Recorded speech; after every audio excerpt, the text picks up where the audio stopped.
A vote for your re-election and a vote for the Republican Party is a vote for your American dream. President Trump talked about that tonight.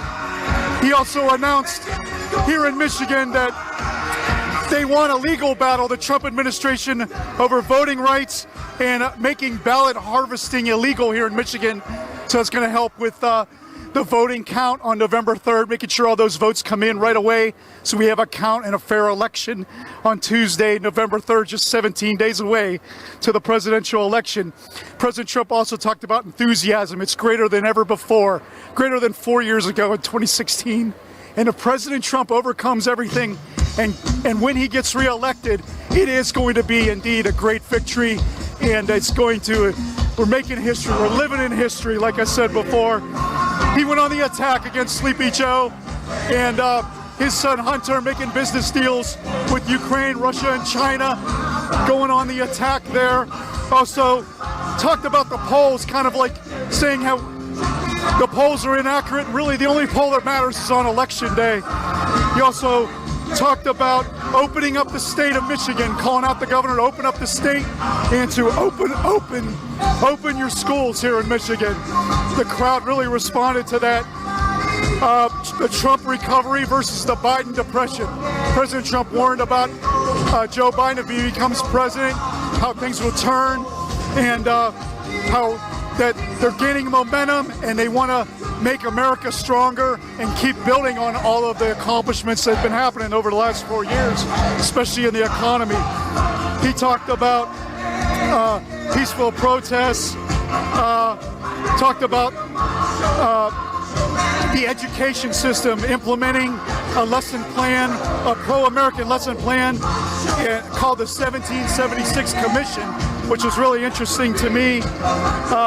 Going after big tech, a lot of censorship in the big tech industry, talked about going after them, and also saying that the United States will never be a socialist country. Packing the court, warned about packing the court for the Democrats if they get power, and encouraging protecting and defending the Second Amendment and the American way of life, protecting the Great Lakes. He put a lot of resources into protecting the Great Lakes, especially important to the people here in Michigan, national security, the Space Force, and lastly, he talked about how important it is to get out and vote, how important it is that you tell your friends and family and make sure that they stand in line, they don't get out of line, they go out and they cast their vote. So make sure you tell everybody to get out and vote. And I want to thanks again. The one thing I forgot before I sign off is the address. I never mentioned the address. If you want to send us a letter or a check, a donation, you can send it to RSBN 1550 Opelika Road, Opelika, Opelika Road, Suite 6, Box 344 in Auburn, Alabama, 36830. So thanks again for all your donations and support. Check us out on our website, rsbnetwork.com. And thanks again for your love and support.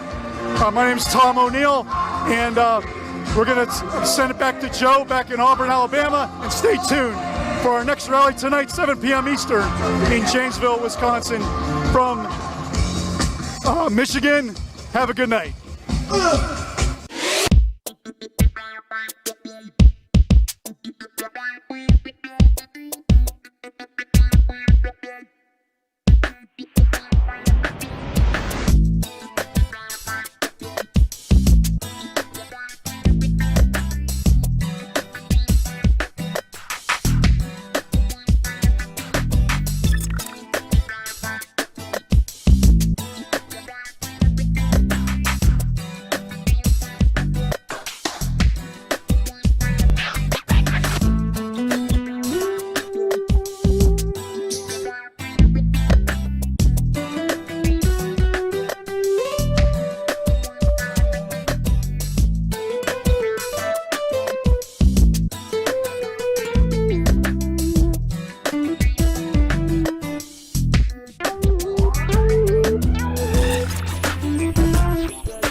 to Right Side Broadcasting's live stream in Janesville, Wisconsin. I'm so glad you guys stayed over from Michigan. The president was initially set to start speaking at 6 p.m.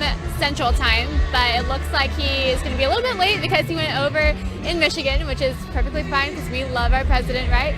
So we are just awaiting his arrival. I'm not exactly sure how long it takes to get from Muskegon, Michigan to Janesville, Wisconsin, but since it's pretty close, I'm going to guesstimate 30 minutes. You guys can correct me, let me know in the YouTube comments. But if you guys, we really appreciate your support at Right Side Broadcasting, and we need all the donations that we can get to keep us going to the next rallies. Our next upcoming one is tomorrow in Carson City, Nevada, and we have other ones coming up in Arizona this week, and the president's going to start speeding up his campaign schedule, so every penny counts for us. We want to make sure that we are able to get to the events and broadcast live for you and show you the crowds, show you what the fake news and the mainstream media won't show you. So that is our goal here at Right Side Broadcasting, and you can support us by supporting our partner as well, who is iTarget. Give me 1 second. Okay, so innocent people are falling victim to crime, intimidation, and forced to fend for themselves because Democrats and the left are successfully defunding the police. When the government can't or won't protect your family, self-defense is the only option. But most of us don't have the time to consistently train, plus ammo is really expensive. That's why iTarget Pro was invented. Using their proprietary app and laser bullet, you can now train safely in the convenience of your own home with your actual firearm. iTarget comes in all the major calibers, including .223 and .556, so you can stay sharp with almost any firearm. Today you can get 10% off plus free way for you to practice, and it pays for itself in just a few days of practice. That's the letter itargetpro.com. itargetpro.com, offer code SAVE10. So this rally is going to be a very interesting one because usually, so when we get our press passes, it says Make America Great Again event, or it says Keeping America Great event. This one says remarks on supporting law enforcement, which we know has been a big point of contention in the state of Wisconsin over the past few months. We've seen a lot of BLM riots and Antifa and all that, especially in Kenosha, which Kenosha is just about an hour away from here where the Kyle Rittenhouse incident happened.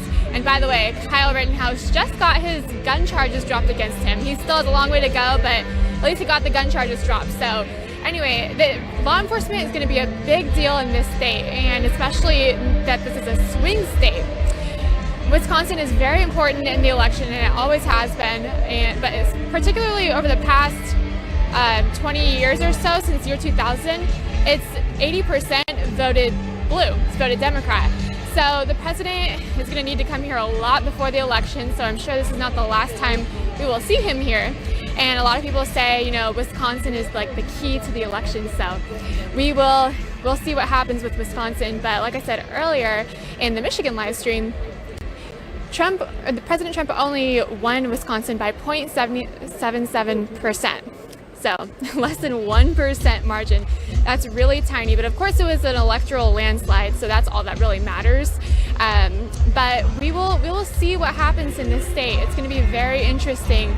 And I'll read you some voter registration stats because I think it's very interesting in this state in particular. But what's interesting about Wisconsin is most states, when they look at voter registration, they always look at how many people have registered for Republican or registered for Democrat. But here they don't look at who registered Republican or Democrat. They just tell you the total overall stats of how many people registered. So let me put that up for you guys, because to me, I found it very interesting. So my source for this, by the way, I hate when people don't tell sources, so I'm going to tell you the source, is WNAnews.com. So they said that over the past year, nearly twice as many new voter registrations have been added in the 60 Wisconsin counties that Donald Trump won in 2016. So that's good news. People are continuing to register in counties that he won, and not so much in the counties that Hillary Clinton won. So doesn't look good for the Democrats. But overall, there are 264,000 more voters registered as of October 1st compared to this time last year. And the majority of those over, like a plurality, I would say, over half of those voters are from the counties that Trump won. So, but 11.4%, which the president took that county in 2016. So we'll see what happens. I'm very interested to see if BLM had a big effect on the country as much as the left might make it seem, because to me, I don't know how anybody can support their movement knowing that they're trained Marxists, as they call themselves, and how on their website they try to break down the family unit, and they really are dedicated to the goal of spreading Marxism and spreading communism in America. They're open Marxists. So anyway, I don't think that they are as popular as the media might make them seem, but I do think that the president is gaining more ground, especially as people start to realize what frauds these people are, and they incite violence on regular law-abiding Americans, and that's not okay. They think that we should think that's justified, and that's what's really disturbing to me. But we'll see what happens. I think we're going to see a huge red wave. The president agrees. He's posting every day on Twitter, giant red wave coming, red wave coming. And I don't think that's just to, hype up his base. I think that's because it's true. So we will certainly see what happens there. But this is we're definitely at a peaceful protest today, because most state and local authorities here tried to cancel this rally, but ultimately they gave up on canceling it because they realized there's no point in telling the president that he can't hold a rally here, because he's going to do it anyway. He's the president of the United States, number one, and number two, it's unconstitutional to tell people where they can and can't gather. I think a lot of people have gotten so used to the coronavirus restrictions and lockdowns that they're just accepting the fact that the government, and especially local governments and state governments, can just tell us where they can or can't go, or where we can and can't go. And I don't like that, and I don't think most of the people here like that. You look in the crowd and you see a lot of people who aren't necessarily wearing face masks, they're not social distancing, they're not abiding by what the government arbitrarily told them to do because they thought that it was the right thing to do according to the coronavirus health guidelines. But, a lot of people have different opinions on that. But speaking of that, everybody should go out and vote in person. It is so important that we get out there and vote in person, because if you mail in your ballot, you risk letting the Democrats steal your vote. And there's a lot of different ways that they do that. So one of the most popular ways they do it is by ballot harvesting. So they take ballots that were already mailed in and they steam it open. They take out your real ballot and then they stuff it with a fake ballot that they came up with, that they filled in. So, and I don't think that there's enough voter fraud to actually sway the election. And that's just my opinion. A lot of people disagree, but it is definitely something to be thinking of when you're thinking of going to go out and vote. And the last day to register to vote in person in the state of Wisconsin is October 23rd. So if you have friends and family here, you got to tell them to get out here and get their vote out, because that's the most important thing that we can do right now. We can't have a Joe Biden presidency. Joe Biden wants to pack the courts. Of course, he won't admit that because he knows that's extremely unpopular. But he wants to pack the courts. He doesn't like law enforcement. He doesn't like anything about America, honestly. I haven't seen a lot from him. And during his town hall, he didn't give us any indication that he would be a constitutional president or abide by any stand or precedent that presidents have. For example, they asked him, "Hey, Joe Biden, would you mandate the coronavirus vaccine and make all Americans take it?" And he said, this is his answer. It really bothers me. I have to tell you guys. So he said, well, it was basically a non-answer. And he said that he wouldn't mandate it if it wasn't effective for at least 80% of the population. So basically, if he thinks, or the health experts think, that it is effective for 80% of the population, then he would mandate it. Despite that, mandates are very unpopular in America, and they're also unconstitutional. That's why the Affordable Care Act is so unpopular, and that's why President Trump repealed the mandate, because Americans cannot be mandated to do anything. That goes against freedom. That goes against our amendment rights, and we can't have that in America. But Joe Biden thinks it's perfectly okay for us to do that, and I don't want to see that happen to our country, and I don't want to have anyone setting any kind of precedent that it is okay to do that. So anyway, it really grinds my gears, but let's see. I kind of want to read some super chats to you guys and shout out some donations if I can get my phone working. We have really terrible service here at this rally, but I'm going to try my best. Let's see. Doesn't look like it really wants to work right now. But I want to talk to you guys about polling a little bit, because everyone kind of thinks that Biden is pulling ahead. You listen to Fox News, you listen to obviously the liberal media, and everyone says Biden is up by at least 3 points, if not 10. And they think that he's up by such a wide margin, especially in the swing states. And interestingly, they always come out with new polls right before the president has rallies in the places that they're talking about. For example, they came out with polls this week about Wisconsin saying that Joe Biden is up by an average of 6.3 points over the president.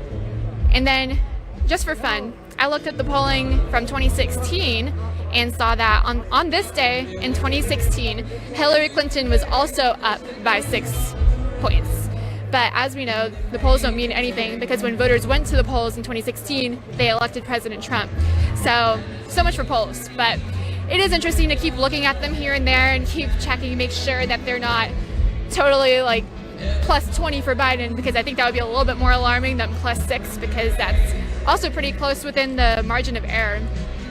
So there's that. But this is going to be such an important election. I'm pretty nervous about it myself, but I have faith in the American people, and I have faith that we will make the right decision and elect the president. Everyone talks about this delay because of mail-in voting, but I don't know. Nobody can really call it, but I don't think there's going to be much of a delay, because one reason, and that reason is that you don't need to have a lot of precincts reporting in order to call the winner. But because it's President Trump, of course, they're probably going to try to wait until the very last minute and supposedly have all these ballots suddenly come in for Joe Biden or something like that. They always try to pull these last-minute stunts, but I don't think it's going to work, and we'll see what happens. But like I said, I'm very confident in the American people to make the right decision and to elect the America First president.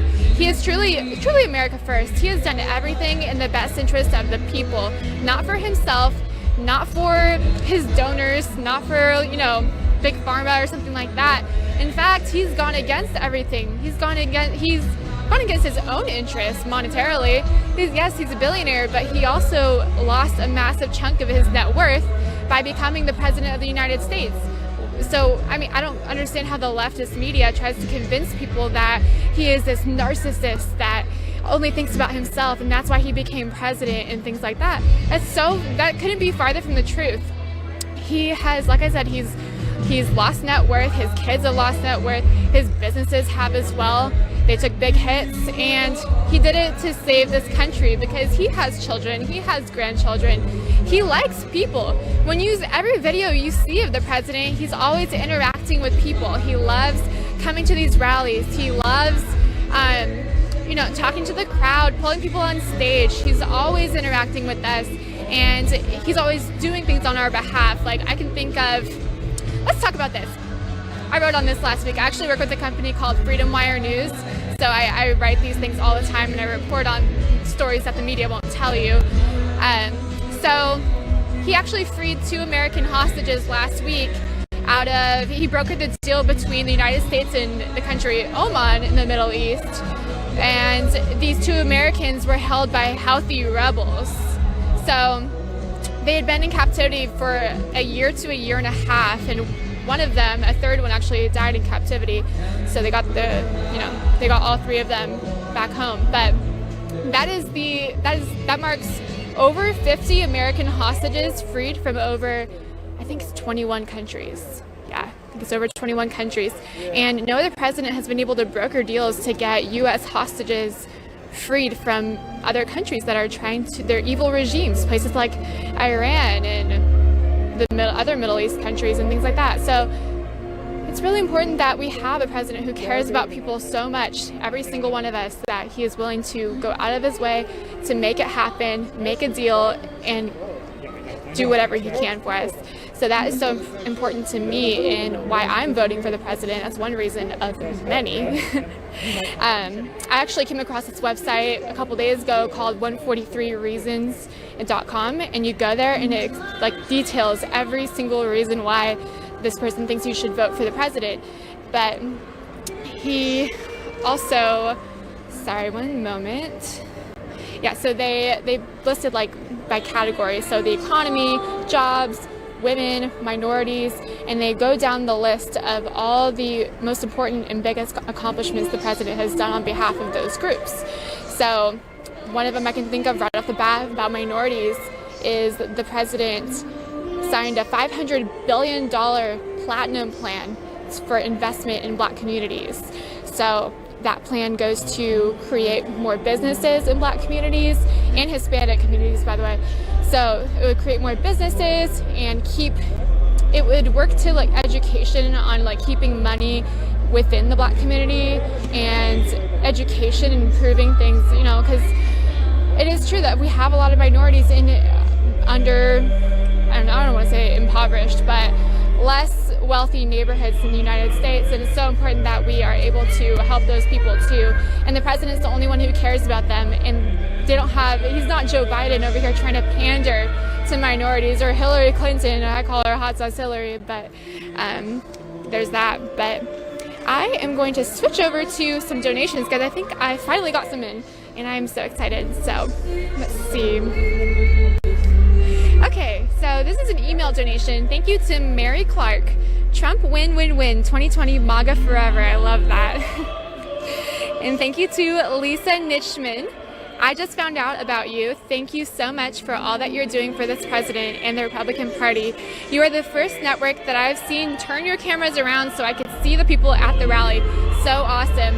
And just a note on that, we are in an airport hangar right now, so there's nobody behind us. So everything you're seeing on the camera being panned is what we see too. I think there's probably, I'm not good at estimating crowd sizes. I'm actually really bad at it, but I'm going to say 2,000 to 3,000 people. Don't quote me on that, could be more or less, but that's my estimate. Thank you to Victor Lorenzo. Donald Trump is the best president we have had in the last 50 years. A man that keeps his word and the promises he's made. A man that is not a politician.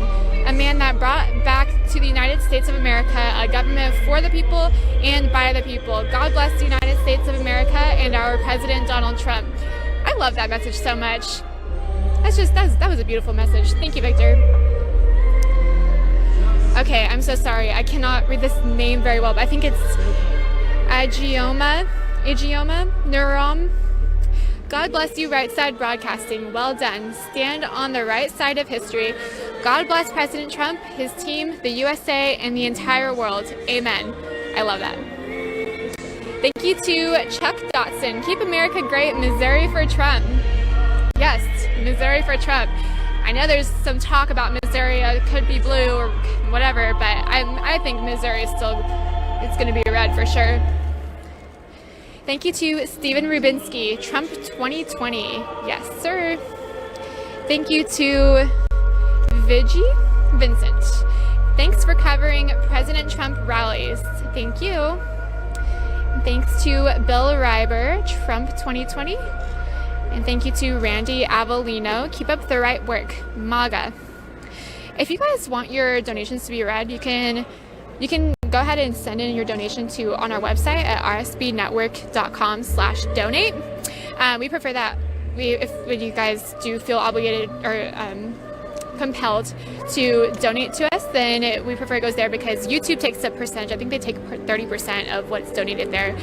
So I love your super chats, but please consider going to our website alternatively, and I will be happy to read your message on the screen, and I will try to get through as many of these as I can. And I am going to go back to our sponsor for a second. Innocent people are falling victim to crime, intimidation, and forced to fend for themselves because Democrats and the left are successfully defunding the police. When the government can't or won't protect your family, self-defense is the only option. But most of us don't have time to consistently train, plus ammo is really expensive. That's why iTarget Pro was invented. Using their proprietary app and laser bullet, you can now train safely in the convenience of your own home with your actual firearm. iTarget comes in all the major calibers, including .223 and .556, so you can stay sharp with almost any firearm. Today you can get 10% off plus free shipping with the offer code SAVE10. This is the smartest way for you to practice, and it pays for itself in just a few days of practice. That's the letter itargetpro.com. itargetpro.com, offer code SAVE10. Okay, and I'm going to try to get YouTube to connect for me because, like I said, I want to see how many people are watching right now, because if we can get to 100K tonight for Wisconsin, that'd be great. I know we hit it for Michigan, but I really want to hit it for Wisconsin too. So tell all of your Wisconsin friends and family and all your hardcore Trump supporters and MAGA people to tune into our broadcast. It's a fun time. We like to talk to you guys, and I like to read your comments off too, but right now, I'm sorry, my YouTube is not really cooperating, but that's okay. Let's see. You know, also, another reason why it's so important to continue supporting the president and make sure that as many people who are conservative and Republican vote for him as possible is because not only is he doing great things for the American people, but he's also doing great things for the long term of this country. For example, the Supreme Court and getting Amy Coney Barrett confirmed. So her hearing, I believe, is set for October 22nd, so that's next week. I believe it's late next week on Thursday or so. So hopefully that all goes well. It looks like she is right on track, and I don't think it is right at all to say what the Democrats are saying, which is that Americans need to select the next president to select the next justice. Number one, it just doesn't make much sense. It's not very logical, because we did elect a president, and that was President Trump. And he has 4 years in office, not 3.5. It's the most basic logic that you could think of. And yet the Democrats and the left want to convince the American people that that's not the case, and it is. Actually, under Article 2, Section 2, it says, of the Constitution, it says the president will fill the seat. It says he will, with the consent of the Senate, fill a vacancy on the Supreme Court, and that's exactly what we have right now. We have a vacancy on the Supreme Court, therefore it is the president's obligational duty to fill the seat. And that's what he's doing, and that's what the Senate intends to help him with and confirm. Thank goodness, honestly, we have a Republican majority Senate, because can you imagine if it was leftist controlled? I can't, but actually I can, but it would be a very scary sight. So hopefully all goes well, we get all the votes needed, and we get a conservative Supreme Court justice in office. And more importantly than being conservative and the bias that takes is that she's constitutional, and she is. She says she will be a constitutional judge, so that's what I really care about. But yeah, so if you want to support our sponsor, iTarget, innocent people are falling victim to crime, intimidation, and forced to fend for themselves because Democrats and the left are successfully defunding the police.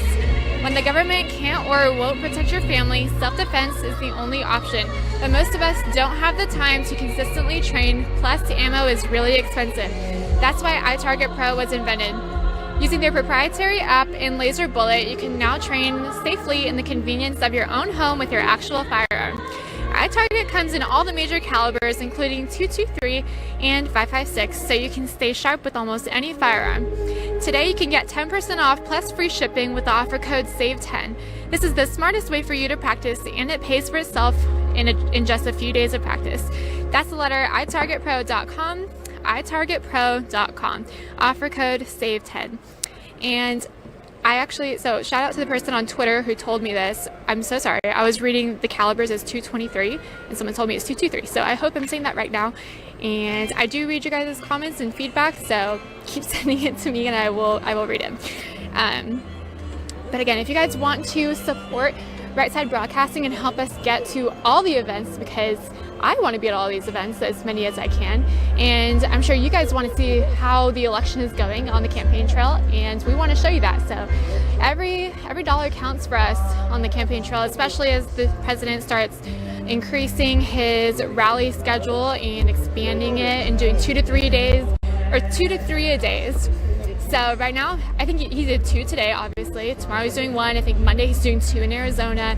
So in order to be there for all of them, we need you to help us financially and donate to us. We are almost completely viewer funded. So every dollar counts, like I said, and you can donate to us on our website at rsbnetwork.com/donate. You guys can also mail us. Let me get that address up for you, but you guys can mail us donations too. Oh my gosh, I lost it. So sorry, Joe. But we lost that one. But you guys can also donate on our YouTube on our super chats. There's a little button that lets you donate there.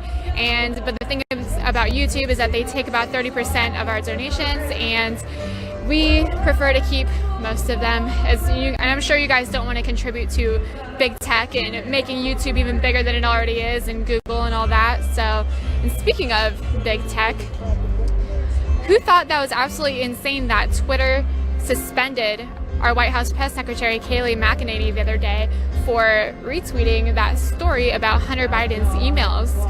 That was purely journalistic.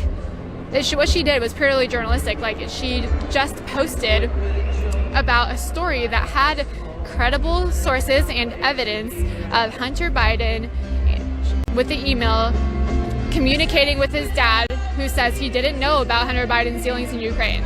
So that shows that Joe Biden lied, which we already knew, but it just confirms it. And the fact that Kayleigh McEnany got suspended over that is unbelievable. And other journalists did as well, including like OAN reporter Jack Sobek and Sebastian Gorka and all kinds of people. The whole link was blocked from the New York Post from being put back on social media. So that's alarming. Also, Facebook was suppressing viewership of the story, which is also equally alarming. But I believe Senators Hawley, Ted Cruz, and Lindsey Graham are going to subpoena Jack Dorsey, who's the CEO of Twitter, into the court next week to testify. We need Jack Dorsey to testify. Not that we've really seen so much success from our previous testimonies, but we need to keep going. We can't just let these people get away with it and think that they're above the law and they can do whatever they want.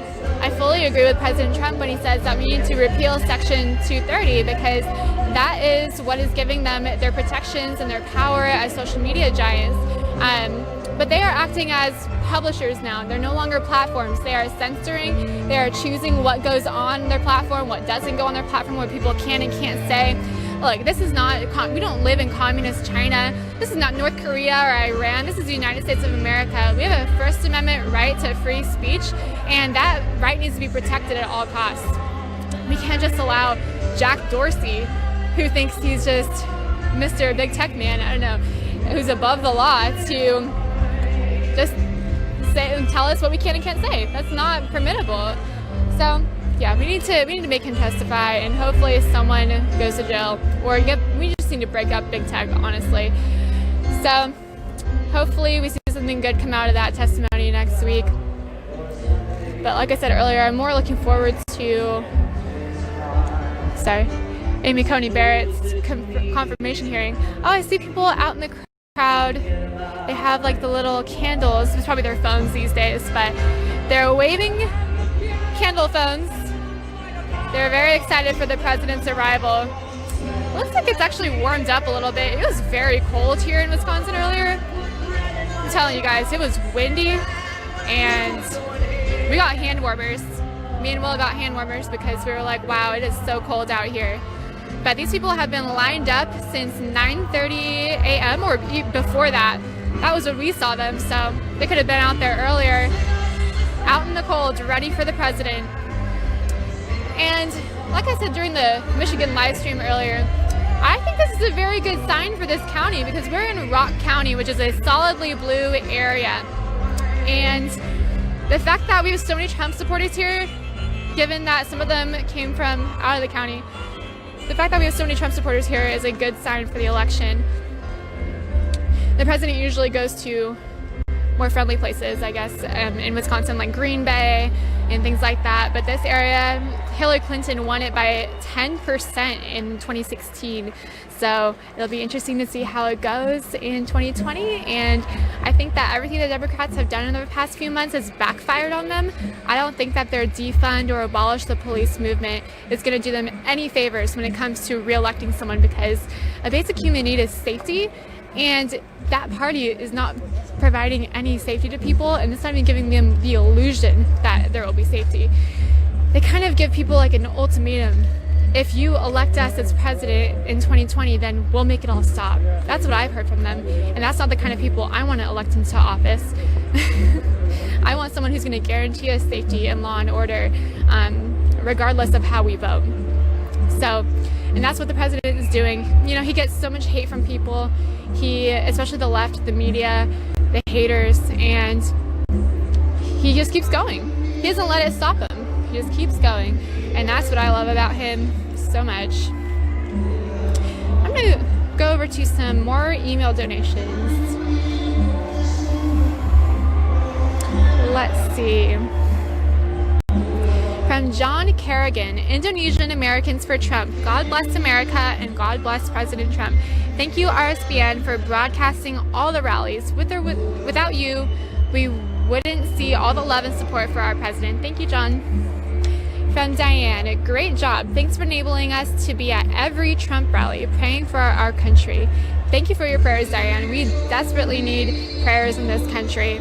We need to restore civility among friends, family, and especially across the political aisle. Thank you to Daniel Valentine. So glad you are televising these events. Keep up the good work and be safe. Thank you to Lily. New Immigrants for Trump. Chicago for Trump. Wow, those are two controversial statements in one donation email. Immigrants for Trump, number 1, and Chicago for Trump, number 2. I love that. The Low Big family. Thanks for your great coverage, MAGA 2020. Thank you. Pashal Indy. Wis Trumpson. I love that. Give me one moment.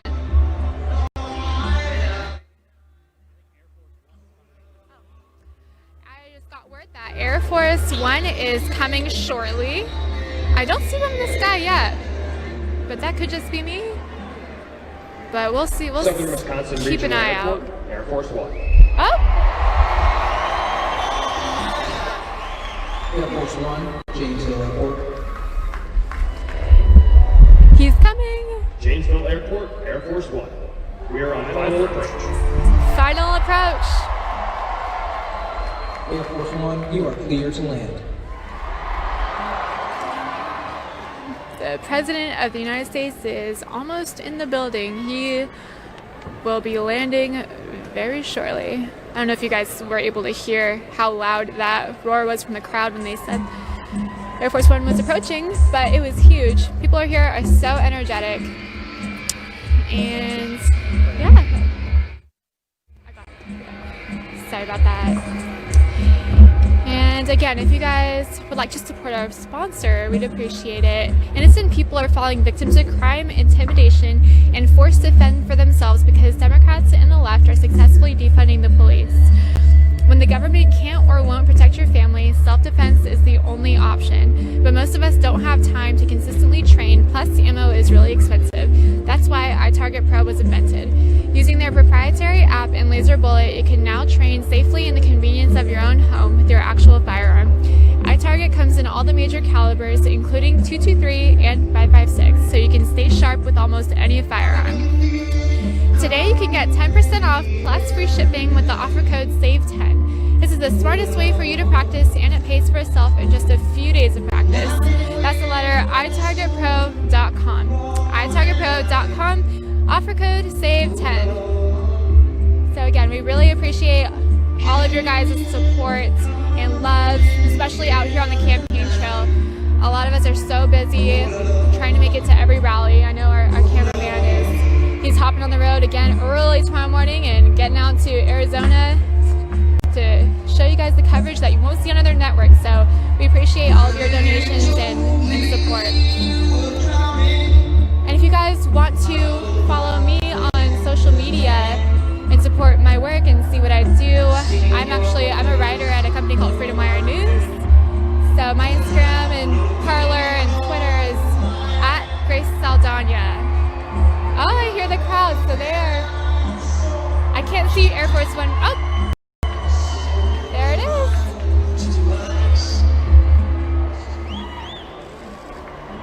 Janesville Airport, Air Force One.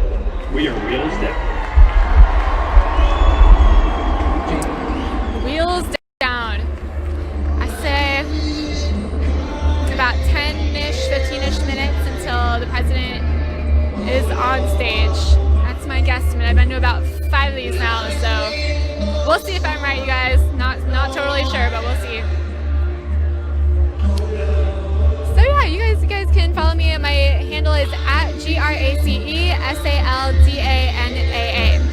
I have my own side business that I do. It's called The Republican Girl, and it's all about supporting young conservative women who want to be more involved in politics and giving them the education and training that they need in order to make good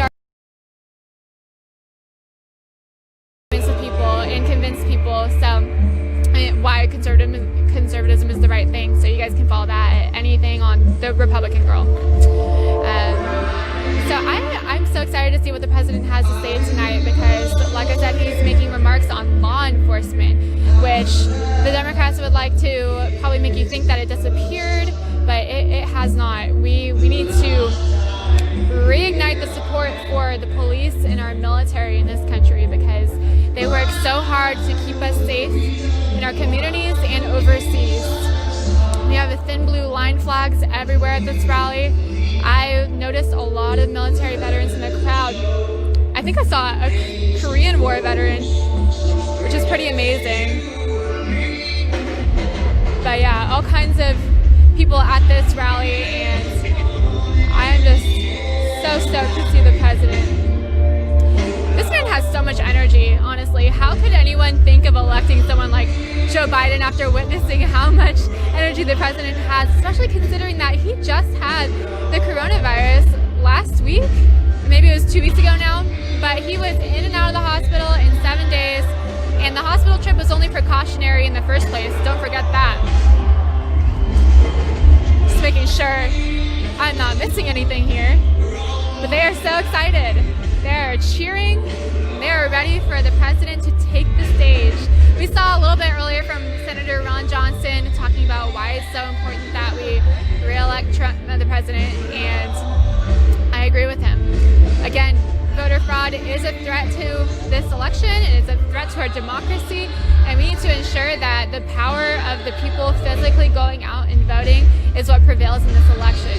It is so much more than just thinking about the next 4 years. This is about the next 8 years, the next 12 years. What happens if someone like Joe Biden got in the office and tried to tell us how to run our lives? And the Democrats totally disregard the entire Constitution of the United States. And President Trump is the only one who keeps that in mind when he's making decisions with Attorney General William Barr. You know who Joe Biden is considering for Attorney General? Andrew Cuomo. Governor Andrew Cuomo of New York. So I don't want that guy in charge of a state, let alone the Attorney General. So sorry, I got distracted. I thought they were cutting the music, but they are not cutting the music. But yeah, Joe Biden is considering all kinds of crazy leftists for his cabinet, and people like Beto O'Rourke, Kamala Harris. I'm sorry if I said it wrong. And Governor Cuomo, who famously stuffed COVID patients into nursing homes, which is being investigated right now. And he's actually said that he doesn't know if he has very much interest in becoming an attorney general. He really just wants to stay as the governor of New York. But, you know, we'll see. Power changes everything. Money changes everything. But it's very disturbing to me that that's even a thought. Yeah. So the radical left needs to be kicked out of office. We need to take back the House, too. Speaking of radical leftists like Nancy Pelosi, There's only 17 seats. We only need 17 seats to take back the House, and I think that's doable. I know for a fact that 17 counties could elect another GOP congressman. So we will see how that goes as well. But there's been a lot of rising support in surprising states like California, New York. Every weekend in California, so I'm actually originally from San Diego. Every weekend my dad sends me videos from back home, videos in Los Angeles of something called the Walk Away movement. I'm sure many of you know what that is, but they have weekly rallies in Beverly Hills and Hollywood, places like that. They're on the corners, they're recruiting people to register to vote. They're doing the on-the-ground grassroots activism that, you know, to be honest, a lot of Republicans don't really want to do. A lot of people don't want to go into these deep, deep blue areas like LA because everyone thinks that, you know, California doesn't matter, New York doesn't matter, they're going to be blue no matter what.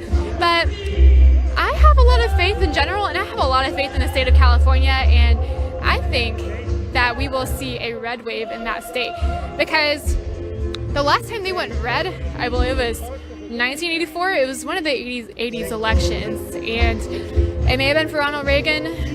Not totally sure. I mean, he was from California, so that could have had something to do with it. But, you know, a lot of Californians I've talked to are very conservative. They don't like the high taxes. They don't like the whole fake narrative on climate change. When you get down to it and you talk to these people about real issues, they lean pretty conservatively, and I think a lot of people are just scared in general to say that they're conservative or say what they actually believe because it goes against everything the mainstream media and the left tries to tell you should think. And that's the problem with the left. They try to do this whole group think thing and everybody must think the same. If you don't, we're going to yell at you while you're eating in a restaurant. If you're not wearing a mask, we're going to clobber you. All this stuff. And again, I get so a little bit nervous when I talk about masks because personally, I'm not a big mask person, but you know, I understand that it is a health risk. There is a real risk out there, and people need to be precautious of that. But not to the point where you give up all of your rights as an American. America is such a unique country in that we have all of these constitutional rights, freedom of speech, freedom of the press, and we need to maintain those rights and fight for them. You know what's really alarming, actually? I wrote about this the other day, but the UN Human Rights Council just added China, Russia, and Cuba. Some of the worst human rights violators in the world, or actually the worst human rights violators in the world, yet they added them to the quote-unquote Human Rights Council. It's very disturbing. But those countries don't give the press freedom, they don't give their people freedom, they don't give their people anything, they hardly give them food. So that's what makes America so great, and we don't want people who have communist ideologies like places like China and Russia, and Iran and Cuba and all these places use. We have freedom, and people need to know the value of the freedom that they have. And all these people you see on camera dancing at the Trump rallies, they know that too. They know they have freedom, and they want to fight to maintain it. And that's why it's so vital that we continue to tell people about our beliefs and not be afraid to speak out for what we think is right. That's what I love about the Make America Great Again movement. You see that MAGA all over people's masks, but they truly want to make America great again. Okay, sorry. I always get confused when the music slows down because I'm like, oh, is it cutting? I don't want to talk over the president. So, but again, you guys can continue to support us coming out to the rallies. We're almost 100% viewer funded. So you guys can donate on our website, which is rsbnetwork.com/donate, or in our YouTube super chats. I really wish I could read them to you guys, but unfortunately I cannot read them because my phone does not have service and it does not want to load. So anyway, yeah, you guys can donate to us there on our website or our mailing address, which is, I'm sure, also on our website. You can also support our partner, iTarget. Innocent people are falling victim to crime, intimidation, and forced to fend for themselves because Democrats and the left are successfully defunding the police. When the government can't or won't protect your family, self-defense is the only option. But most of us don't have the time to consistently train, plus the ammo is really expensive. That's why iTarget Pro was invented. Using their proprietary app and laser bullet, you can now train safely in the convenience of your own home with your actual firearm. iTarget comes in all the major calibers, including .223 and .556, so you can stay sharp with almost any firearm. Today you can get 10% off plus free shipping with the offer code SAVE10. This is the smartest way for you to practice, and it pays for itself in just a few days of practice. That's the letter itargetpro.com, itargetpro.com, offer code SAVE10. So thank you again so much for supporting us, you guys. We really appreciate it. And it makes us able to go to all these rallies and give you the coverage the other media will not give you. They just won't do it. They don't want to sit here and talk to the American people and care about you guys and show you the crowds and give you the full picture of what's going on. That's what's so important. Context. Everybody needs to see the entire thing of what's going on. Not just the media showing you a couple empty risers 3 hours before the event was supposed to start. That's a lie. I mean, at this point they're just straight up lying to people, saying that these events are not full. As you can see, there is a sea of red hats. It is totally full. I think there's probably a couple thousand people here at this event. And in a deep blue county, that's pretty crazy to see like this kind of enthusiasm for the president. I'm gonna give you guys some more stats. Oh, yes, again, on mail-in voter fraud, I saw an article the other day that said 600,000 Democrats are working the polls in this election this year. So that's another thing. Not only do we need people to get out and vote for the president and tell their friends and family, but we also need people to go out to the polls, volunteer or work. I know some places actually pay pretty well, so if you have the day off, please just go out to the polls, go out and work and maintain election integrity.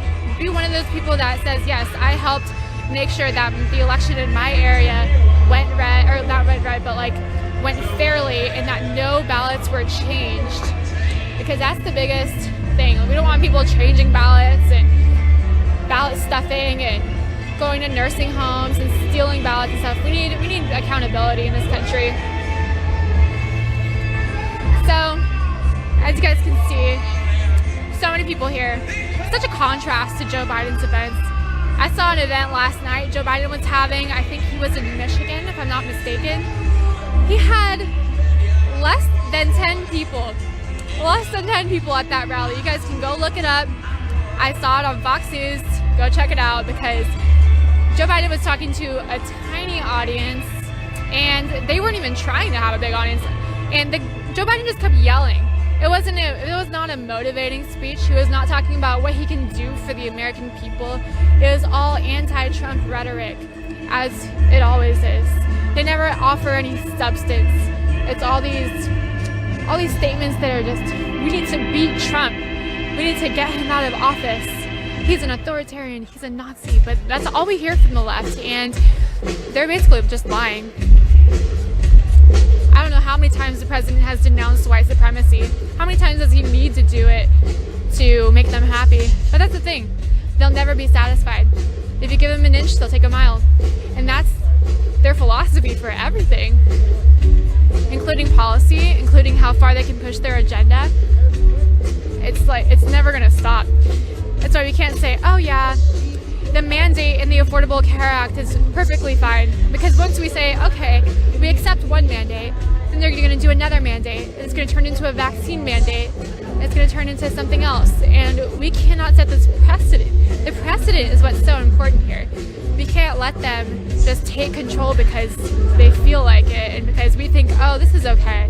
Because then we get sedentary and we get comfortable. And then we don't want to fight back. And it's like, what's the point?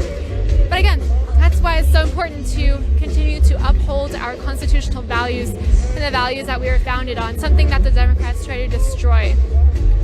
Even during Judge Amy Coney Barrett's hearings last week, they were trying to come after her about what she believes about the Constitution. Hillary Clinton said something like, well, if you support the Constitution, then you support how it was originally written, not allowing women to vote. and things like that, just saying ridiculous, out of context, out of the time we're in statements just to make people anti-Constitution.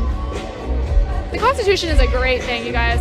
That's what, again, makes our country so unique, is that we have a written Constitution that is of the people, by the people, and for the people.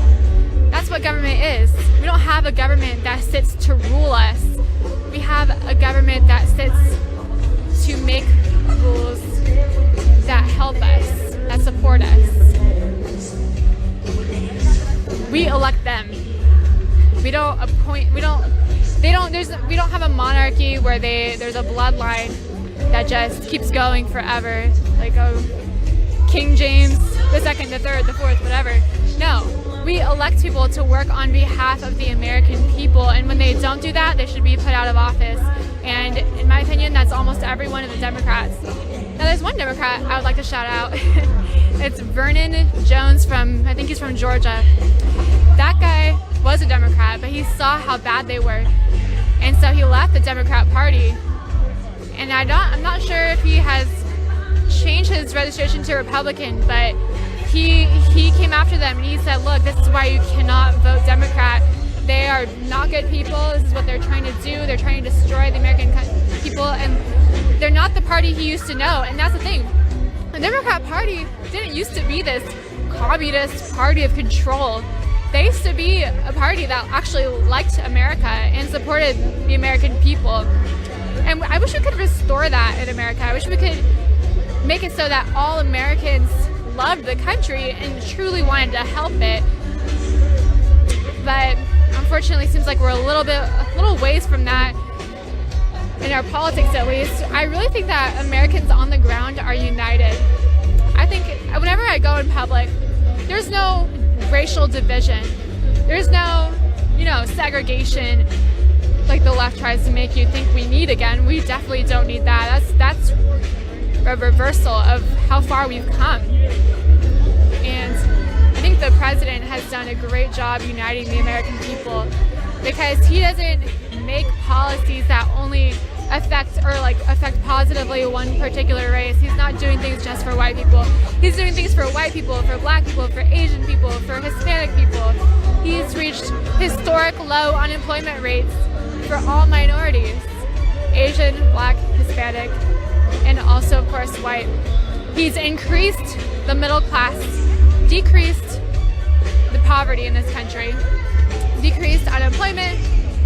He's had the greatest economy that we may have ever seen in this country. I know some people think it's debatable between him and Reagan, but Trump has done historic things for this country.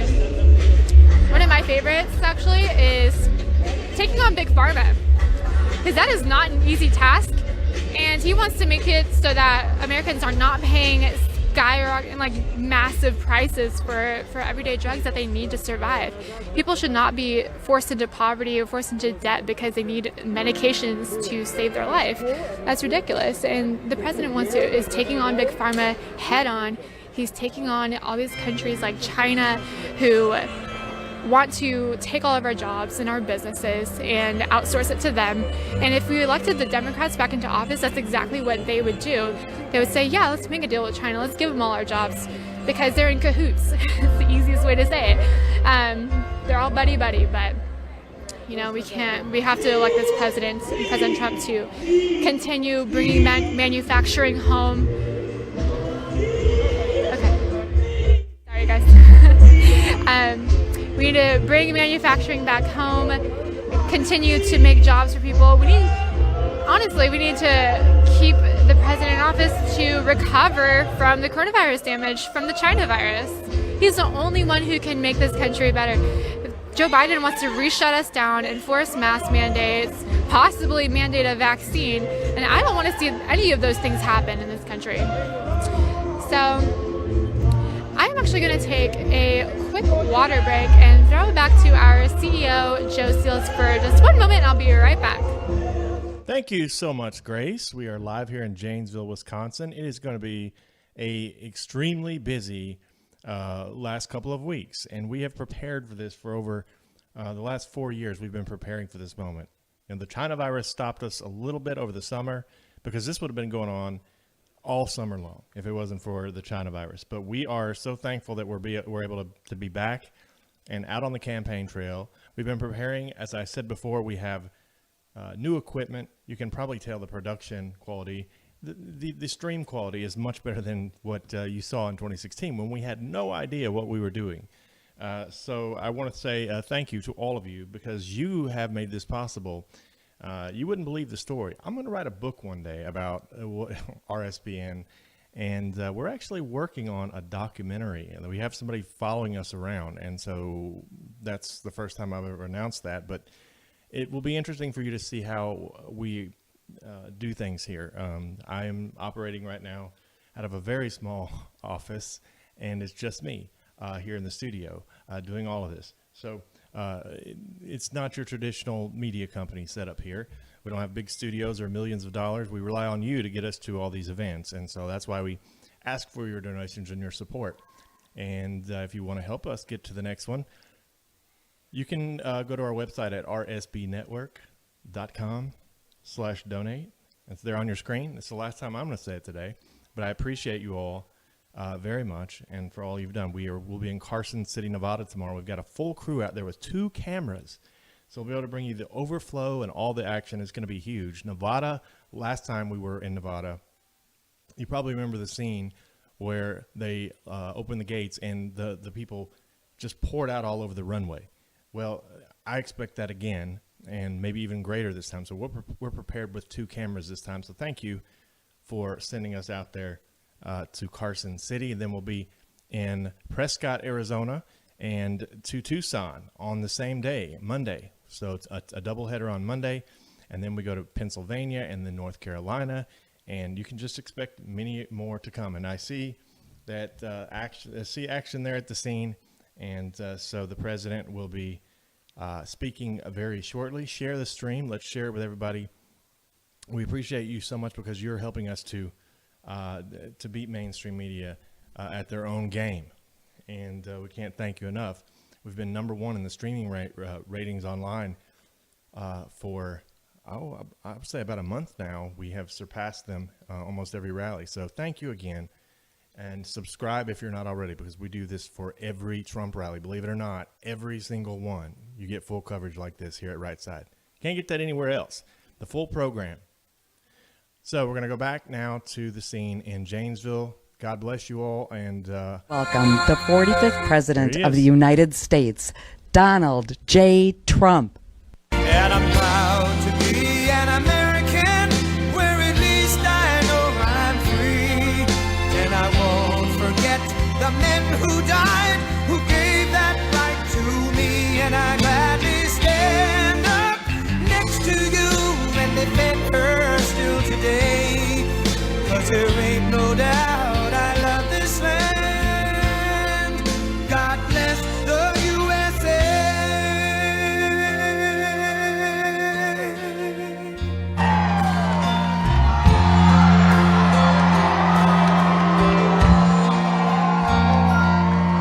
From the lakes of Minnesota to the hills of Tennessee, across the plains of Texas, from sea to shining sea, from Detroit down to Houston and New York to LA, where there's pride in every American heart, and it's time we stand and say, I'm proud to be an American, where at least I know I'm free, and I won't forget the men who died, who gave that right to me. And I gladly stand up next to you and defend her still today. 'Cause there ain't no doubt I love this land.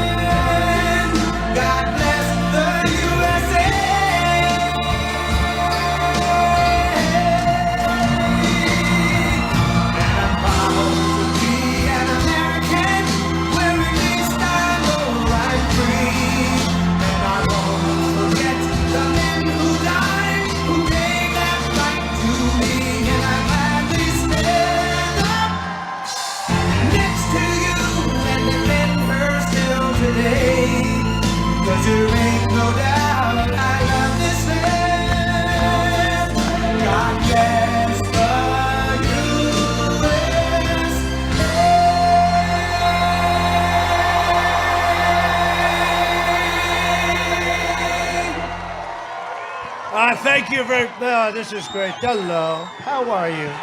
Thank you, everybody. Thank you very much. Thank you.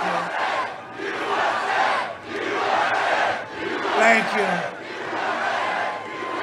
And hello, Janesville, and hello, Wisconsin. We love Wisconsin. Look at this crowd. This is massive. But you know, we're having massive crowds all over the place, and I'll tell you what, you know, and I look at a poll, we're even in Wisconsin. I don't think so. With what I've done for you, USMCA, we got rid of those horrible, you know, you were being charged 287% tariff to do business with Canada. I heard about that. I didn't like that. Your specialty milk people got me. Do you believe it? It was all about specialty milk. That was like the straw that broke the camel's back. I said, what do you mean? Yes, sir, they're charging us 287%.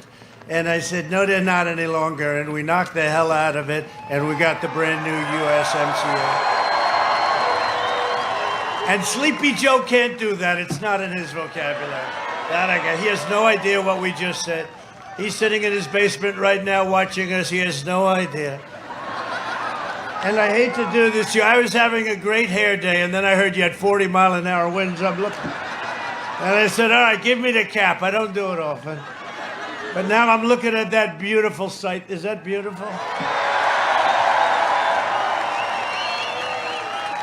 Now, as beautiful as that is, OSHA, as beautiful as that is, I don't know that I'd want to be those people right in that little corner. Look at that. You know, I think it's magnificent, but I'd get out of there. But they have no fear, do you? You have confidence in Trump. Yeah, we get good equipment. Good equipment. It's great to be back in Wisconsin with thousands of loyal, hardworking American patriots. Thank you very much. It's a great honor. It's a great honor.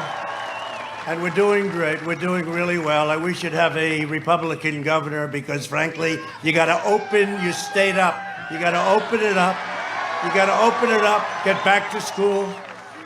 I'll tell you what, you know, we had a little problem in Florida. We had a surge, and then it went away, and they opened it. But we had a problem, big problem in Texas. We had a surge. They opened it up. It's all opened up. Arizona, they had a surge. It's all opened up.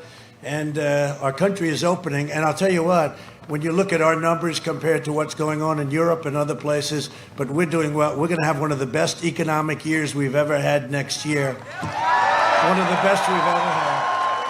17 days from now, we're going to win the state of Wisconsin, and we are going to win 4 more years in the White House.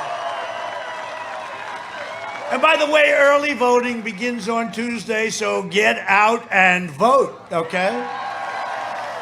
Now, we've had great success in your state, and I've been very good to you likewise with the ships. You build good ships, you know that, right? A lot of other states wanted that contract. I probably lost some states because of it, but we gave you the big contract. And honestly, I went to the yards. It's incredible what you do. This is the most important election in the history of our country. And, you know, 6 months ago, I was saying, well, you know, how do you compare it with the last one? I don't know. That was important. The fact is, this is the single most important election in the history of our country.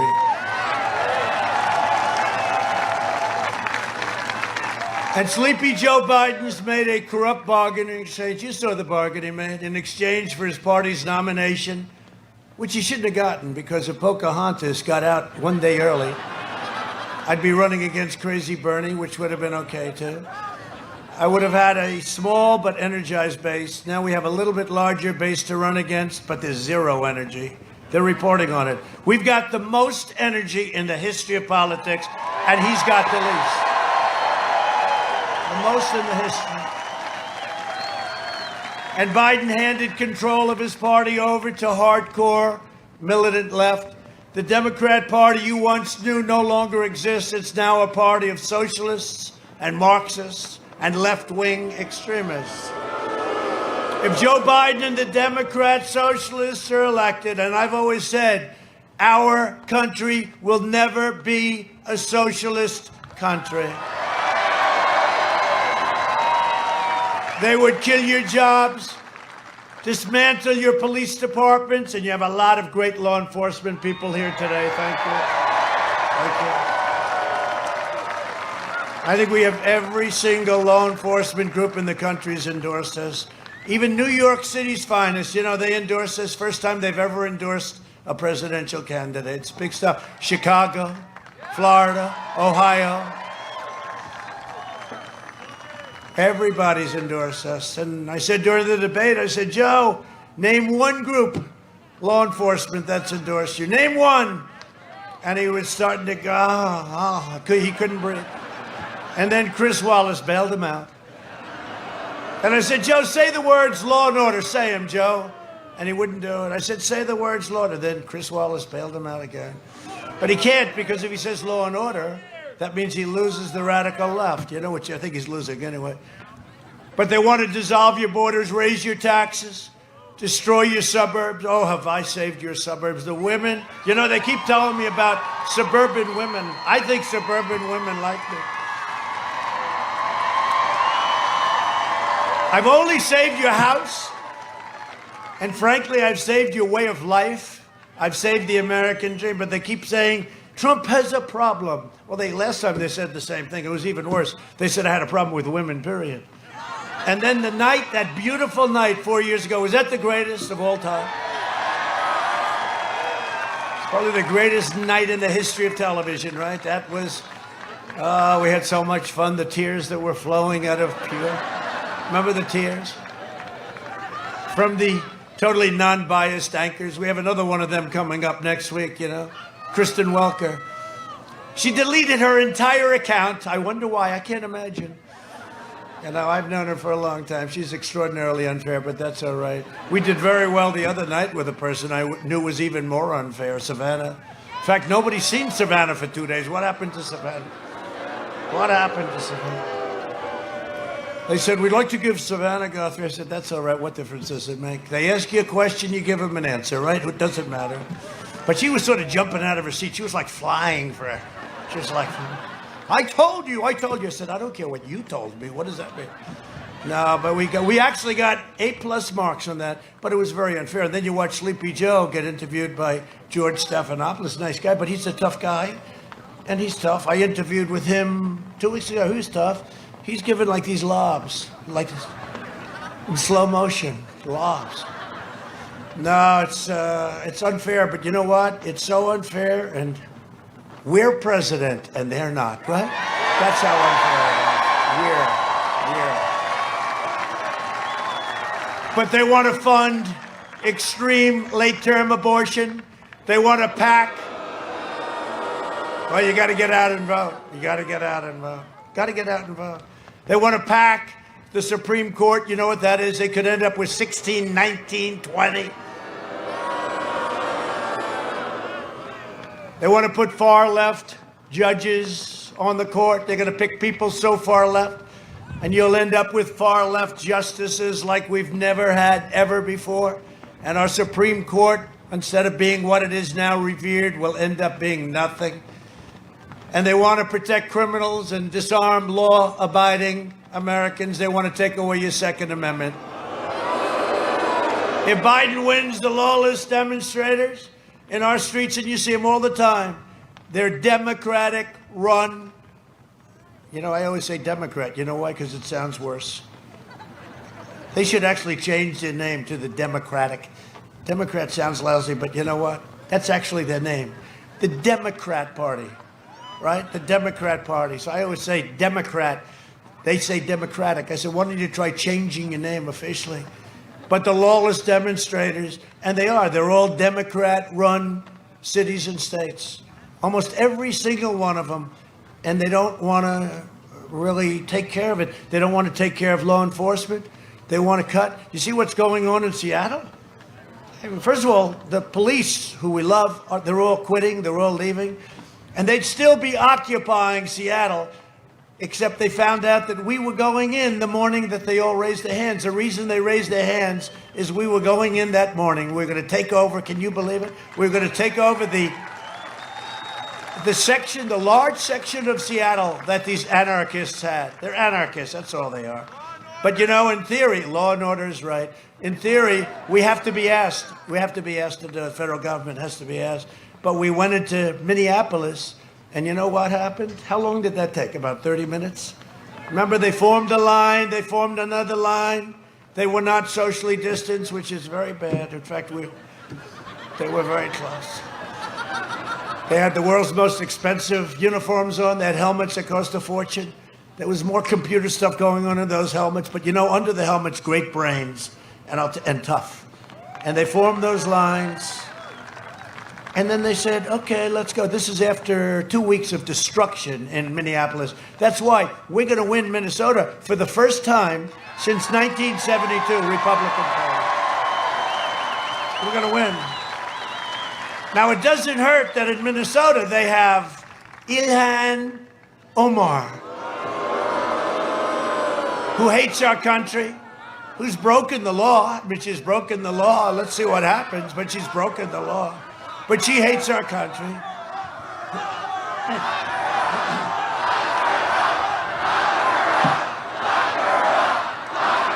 No, we're going to win. We're going to win because of what we did with Minneapolis. We saved Minneapolis. And we saved Seattle. I mean, Seattle was going real bad. And do you want to know the truth? We're sort of saving the whole country, if you really think about it. And that's why we have spirit, the likes of which I don't think any campaign has ever had. That's what's happened. That's what's happened. You know something, I just left Michigan, you know that. Look forward to coming over here, but I just left. And the early voting is going, big. It should go it's supposed to go 70, 80% to the Democrats. And then we come in with the big red wave. It's going to be a wave like nobody's ever seen. Because our people want to get out and vote. So they'll start big heavy when it gets, the early voting, but especially on that November 3rd day, we're going to be swamping it. But here's what happened. And this is early, but, still hundreds of thousands of votes. Here's what happened. So we're supposed to be down, big, and then we catch it like a racehorse. A racehorse secretary would start off and on the ball. Well, that was what was supposed to sort of happen, and then you see what happens in the end. And I think we win, right? But something strange has happened in Michigan. We brought back many car plants, many. They hadn't brought back a plant. I think it's 42 years. And we brought back many, an expansion of the car plant.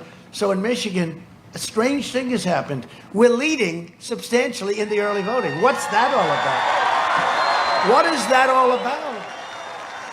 Because something's happening out there. Take a look at this crowd. You can't see it. As far as the eye can see, you have people.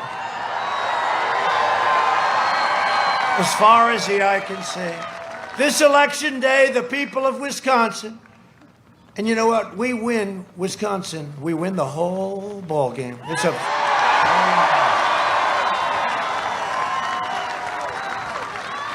what the hell do you think I'm doing here on a freezing night with 45-degree winds? What do you think? Think I'm doing this for my health? I'm not doing this for my health.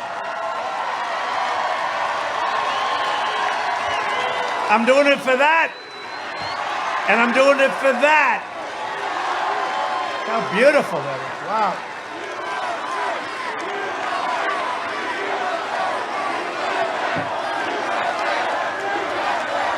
Thank you. Thank you very much. Thank you. But this election day, the people of Wisconsin must stop these anti-American radicals by issuing Sleepy Joe Biden. He has no clue anyway. Look, let's not kid ourselves. He's shot. Okay, I don't care.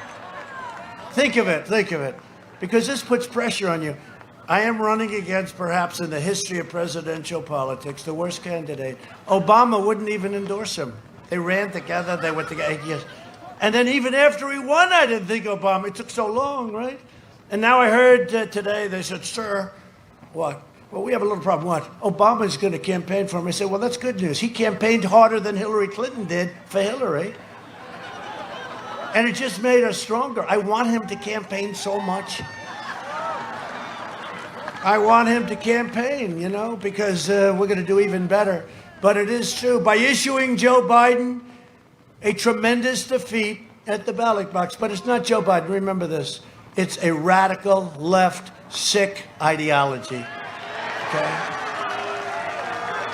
An amazing poll just came out. 56% of the American people, Gallup poll, right, say that they're better off today than they were 4 years ago under the Obama-Biden administration.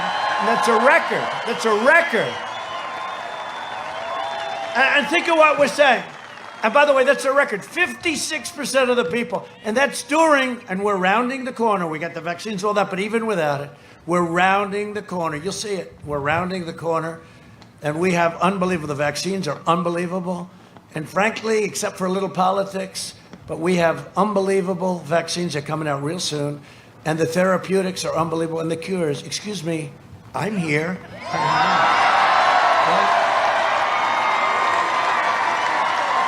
I didn't feel so good, I'll be honest with you. I hadn't been sick in a long time. I don't have any time to get sick. It's good. You know, if you're busy, you don't get sick because you have no time.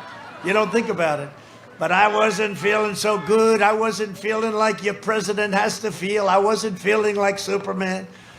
And all of a sudden, the doctor, we have great doctors. One thing with being president, you got more doctors than any human being.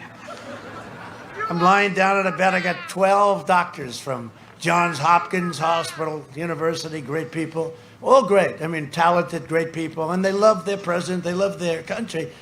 But I have doctors, they wanted to touch every single part of my body. I said, doctor. But I didn't, you know what? I didn't feel great. And there's a drug, it's Regeneron, it's a transfusion. And all I know is the next morning I felt stronger than I wanted to get out there, and I wanted to make new trade deals for your jobs, and I wanted to do a lot of things. We've done a great job, a lot of jobs. It's just a great job. But the most menacing aspect of the Biden-Harris agenda is their attack of law and order. And I was a big part. You know, I came in and I had your sheriff, and what a great guy, Beth. I had your sheriff's endorsement and a lot of other endorsements in Kenosha. You ever hear of a place called Kenosha? Because if I didn't get involved, there would be no Kenosha right now. There would be no. And I wish they called earlier. I wish we could have gotten in a little bit earlier, but that's okay. And say what you want. I'll tell you what. I give you governor credit. Unlike Oregon, because we could solve Portland in about, I'd say, 22 minutes. Okay. They're anarchists. They're wise guys. They live in the basement with their parents. Not with Joe, but with their parents. Different basement. A different basement. They go home with their parents. But wise guys, right? Antifa, radical left. You know, nobody likes to say it. They're Antifa, the radical left. But they're wise guys. We could solve that in 2 minutes, but they don't want to do it. At least your governor said, let's go in and let's solve the problem. And we solved it. It was late, but better late than ever. But we solved and we saved Kenosha. And I want to thank the sheriff, and I want to thank the chief. I want to thank all of the law enforcement. I was there. I want to thank the people that were helping rebuild their stores and their businesses. Kenosha. I never thought of Kenosha, that it would be an important part of my life, but it did become, because it was a terrible scene. And it wasn't their fault. It wasn't their fault. But I'll tell you what, your law enforcement did a great job. We did a great job. And I want to thank everybody involved. Our law enforcement in this country, if you let them do fairly what they do better than anybody in the world, they wouldn't have any problem. They wouldn't have any problem. You look at what's going on in New York under Democrats. You look at what's going on in Chicago under Democrats, Portland, Oakland under Democrats, Baltimore under Democrats. We have a great young congresswoman hopefully running in Baltimore. She's going to be fantastic. I hope she gets a shot. Republican. I hope she gets a shot. Today I want to explain to you the threat that their far left plans pose to the safety of your family, your community, and your country. If you give the power to Democrats, the radical left will defund, disband, disarm, and dismantle police departments all across America. Asked if he supports slashing police funding, you saw this last week. He said, yes, yes, absolutely yes. Honestly, look, he didn't even understand the question, but that's what he said. It's just like fracking, right? He said, there'll be no fracking for a year. There'll be no fracking. Then he gets lucky. Elizabeth Warren refuses to get out so Bernie can have the nomination. So Joe lucks into it on a Super Tuesday. And now he's standing in Pennsylvania, and they want to frack because they have 1 million fracking jobs and because we're energy independent and things. So he goes from saying for a year and a half, there will be no fracking. I wanted to put it on a screen, but it was so windy, we would have needed like 15 cranes to hold up the screen. Would have been a giant sail, but we have it. He says no fracking like 18 times. He then becomes the nominee, goes to Pennsylvania, which we're going to win too. He goes to, because in Pennsylvania, I know it well, I went to school there. In Pennsylvania, they believe in law and order, and they believe in energy, and they believe in intelligence, okay? They believe in intelligence. But so he now goes to Pennsylvania, he gets hit hard, and he all of a sudden says, I never said that. There will be fracking. First of all, always follow with these politicians, because, you know, I've only been doing this for a short while. How the hell did I become president, you know? No, I've only been doing it for a short while. But one thing I've learned, but I've known politics, I've been dealing on the other side of politics. One thing, it's the first thing they say that always matters. And he said it for a long time, along with everybody else in his party. And there's no way he could not do what he didn't agree to in the first place. So he gets up and he says, in Pennsylvania, no, we will frack.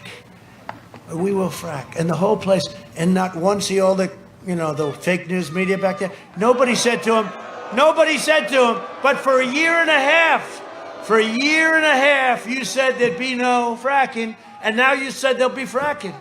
And nobody asked him that question. It's an incredible thing. You know why? Because they're fake news. CNN.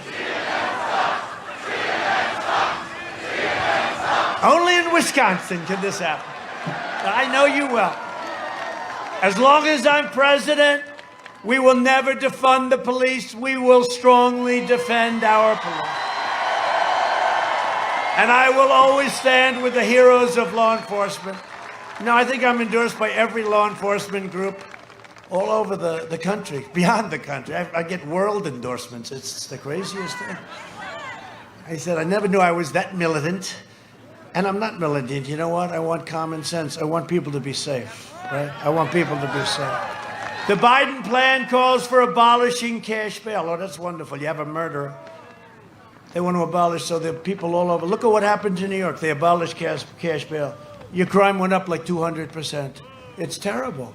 And it's common sense. It's not like you have to be tough or not tough. It's common sense. They're going to release 400,000 criminals onto your streets and into your neighborhoods if Crazy Joe becomes president. It's not even conceivable.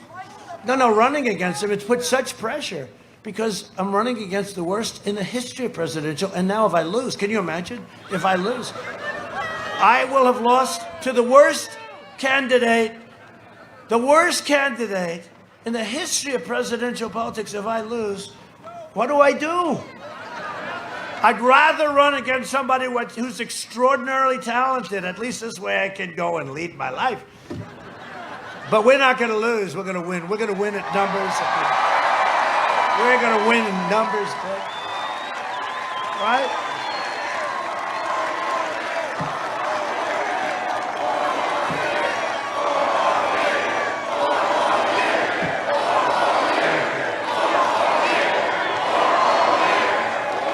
Now, that's why I can't lose. That might be the second most important. You know what the first most important is? Because we're going to make America greater than ever before. That's what the first. Their plan also includes disarming law-abiding citizens, namely taking away your Second Amendment. Think of it. While turning the entire country into one giant sanctuary for criminals, illegal aliens, including those charged with rape, assault, murder, killing. For the wall is almost built. I am very proud of that because any guy, being a developer, you just learn how to do it. But we had an entire, very powerful party. That's all they have. They have two things. They have a very powerful Democrat Party that always sticks together. They don't have any of these rebels that we have in the Republican Party. I call them stupid people. Okay. I call them stupid people because they play right into the hands. But the Democrats really don't have that.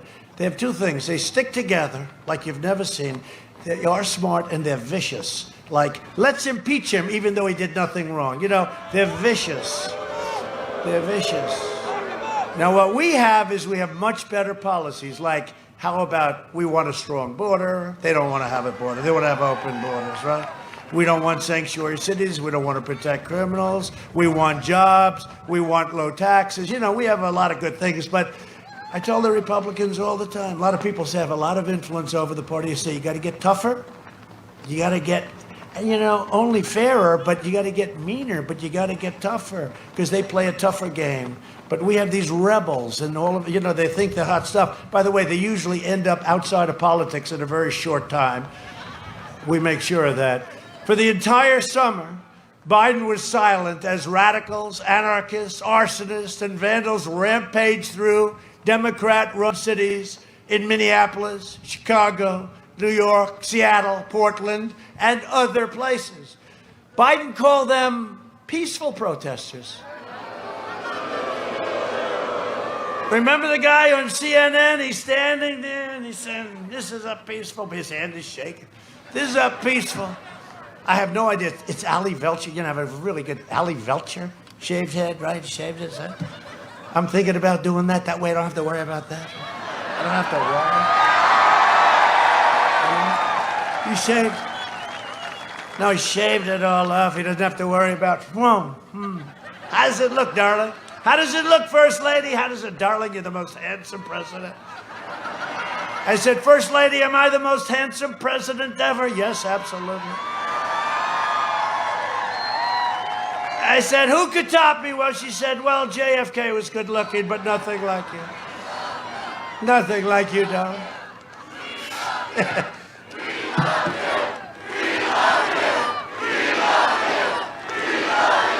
Thank you. Now you go home and you see this crazy CNN. Fortunately, their ratings are terrible, which is great. But you'll see them say, Donald Trump said he's better looking than JFK. You'll see. They're sick people. They got a lot of problems, but fortunately, they're not doing so well. Earlier this month, rioters laid waste to suburban residential neighborhoods just outside of Milwaukee. Biden will appease the rioters and the looters and the anarchists, and I'm having them arrested. You know what we're doing. We're having them arrested. And you know, when they knock down statues, you notice that's very much stopped, certainly with federal statues. A little thing happens. It's amazing how quickly it stopped. They go to jail for a period of 10 years, you know? It's amazing.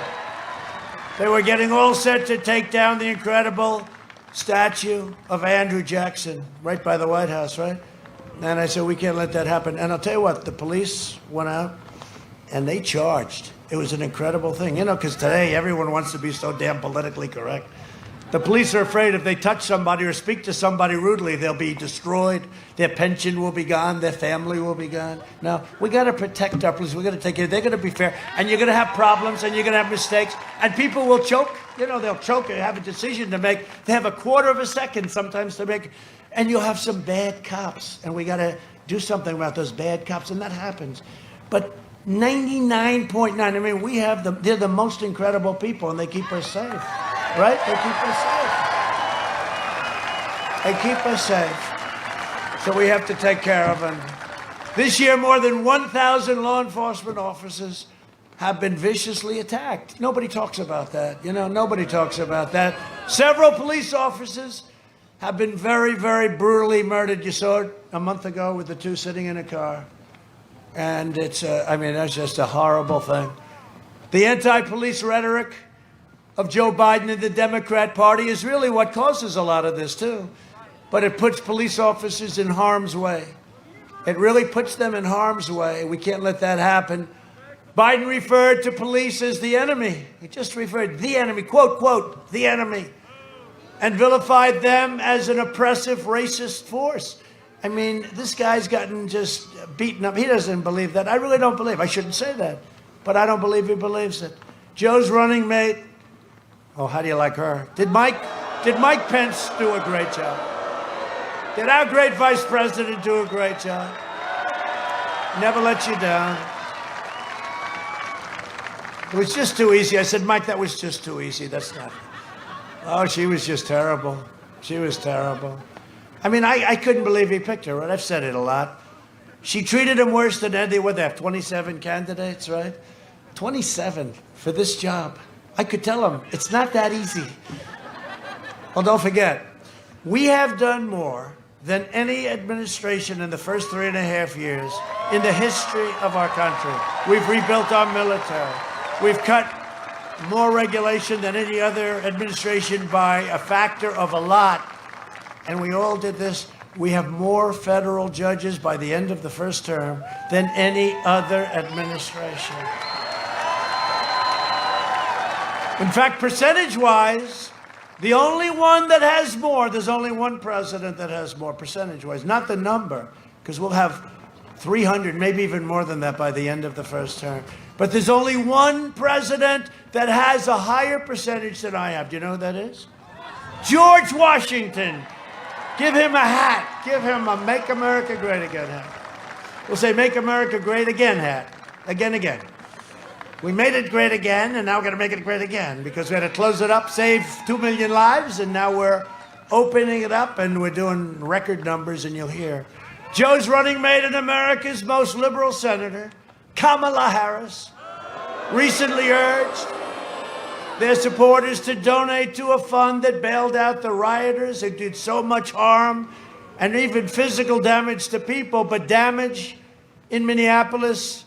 And they wanted to bail him out of jail, and she was heading up a group to get him out of jail, and including a really bad attempted cop killer. He attempted killing a policeman. 13 members of Biden's staff donated to the same fund. You know, by the way, they talk about fundraising, right? I'm good at fundraising. I could be the greatest fundraiser in history. I'm the president of the United States. I'm like a really smart guy like you are. But I'll tell you what, well, think of this. If I wanted to pick up a phone and call Wall Street, say the big firm, say, yeah, I got to raise X dollars, they'll do it everywhere. I mean, it's so easy. It's so easy. I could have more money. The problem is, if you do that, what happens is when they call you in 2 months, 3 months, 4 months because they need something, you got to take their call and you got to do it. So Biden is raising a lot of money because they're promising all these things to all these people. Now, I have a much better platform because I am the president, right? I could raise money, and then the fake news goes out and says, you know what, we're doing great. We're doing great on the small donors. The small donors, like $61 a piece and stuff. But I could raise more money than anybody in the history of politics. But I don't want to call these people and say, do me a favor, the head of Goldman Sachs. I don't want to say, do me a favor, all these people. Nobody could ever raise money like me. I just don't want to do it because it puts us all, meaning us. I did this for us, not for me. Believe me, I didn't do it for me. I lost a fortune. This job has cost me billions of dollars. Billions. They don't like to say that. Billions of dollars. And yet if a man from Kuwait comes up and stays at one of my hotels for $259.13, takes a room. Next day, Trump takes Arab as a guest in one of hotels. I mean, you know, billions I lost. And that's okay, because I'm doing something that's the most important thing I've ever done. I don't care. There are a lot of rich people around. What the hell difference is it? But I've lost billions. You know, I never talk about it. They never talk about it. So I get paid, I guess, $450,000, and I give up my salary. I don't get it. You don't read that. You don't read it because you know what? It's not good for them to say that. And I don't talk about it, but tonight I'll talk about it. So I get the highest salary because you're the president, and I give it up. I don't take it. So that's nice. But I would say it cost me $2, $3, maybe more $billion. And all the work, I have good kids. They don't do jobs. I don't say you can. Can you imagine if they wanted to go to the Middle East and do jobs all over the place? I'd have hotels being built in every city, in every country in the world.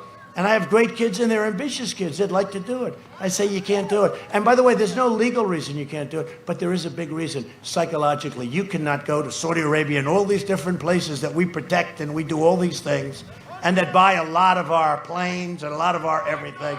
You can't allow them. You can't allow them. So that's the way it is. But I would be the greatest fundraiser in the history of politics. But if you don't mind, we don't need the money, you know? And we won't do it that way. But they're raising a lot of money. And every time I see them raising a lot of money, I say, because I know exactly what's going on, deals are being made. That especially when you look at Joe Biden. I mean, look at what's going on with that family. The Democrat Party's war on cops is driving police officers to leave their jobs in record numbers. No one is hurt more by the left-wing crusade against law enforcement than African Americans. They're hurt the most, and you look at it and you know it. Last year, and by the way, large percentages of our policemen and women are African Americans. It's a black community. Last year, in just 4 Democrat-run cities, over 1,000 African Americans were murdered as a result of violent crime.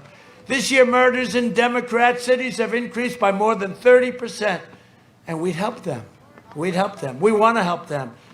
We say call. I say call. They don't want to call. More than half of the victims are African Americans. Joe Biden and the left ignore these American victims. I never will. We're never going to ignore them. We have done more for the black community than any president, with the exception of Abraham Lincoln. It's true. It's true. Criminal justice reform. Obama couldn't do it. I don't even think he tried to do it, frankly, but he could have never done it. Bush couldn't do it. None of them could do it. None of them. And it was desperately needed. Criminal justice reform. I did it. Prison reform. We did it. We did things nobody. How about opportunity zones, right? So great for Hispanic. So great for the black community, the jobs. We worked on that with a great senator from South Carolina, Tim Scott. Great senator. Historically black colleges and universities. You went to one. Oh, which one did you go to? I love them. Very good. That's a good one. I don't know if I could have gotten in. That's too good. That's too tough. That's a good one, right? That's good. Well, anyway, they have to be happy with me. But listen, so after 3 years, every year, a group of like 44 people, 44, 45, they'd come up, the head people at all of these colleges. And they'd come up and I'd see them. And the first year I saw them, I thought it was routine, and they're up because they needed money for the colleges. I said, oh, that's interesting. Second year, I said, what are you doing back here? Why are you back? I said, we have to come every year. For years and years, decades, they've been coming up every year.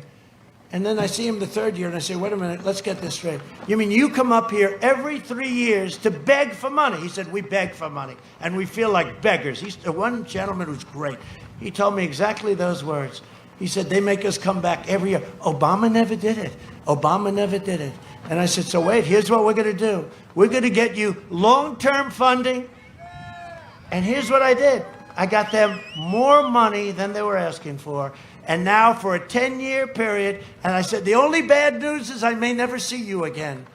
I may never see you again. But we did that for the black community, and we did a lot of other things. And I say that nobody's done more for the black community. But with all of that, the biggest thing of all is criminal justice reform. You know about Alice Johnson, and we have so many people like Alice. She's an incredible person. Ask yourself this question. Do you want to vote for the candidate supported by anti-American rioters, or do you want to vote for the candidate supported by so many of our great people and the heroes of law enforcement? And that's what it is. You know, Biden made a speech, I think it was today. I mean, he makes so few of them. I think, he stays in his place in Delaware. And I like Delaware, but does he ever leave Delaware, right? But he made a speech. There was nobody in the audience. And they never say this.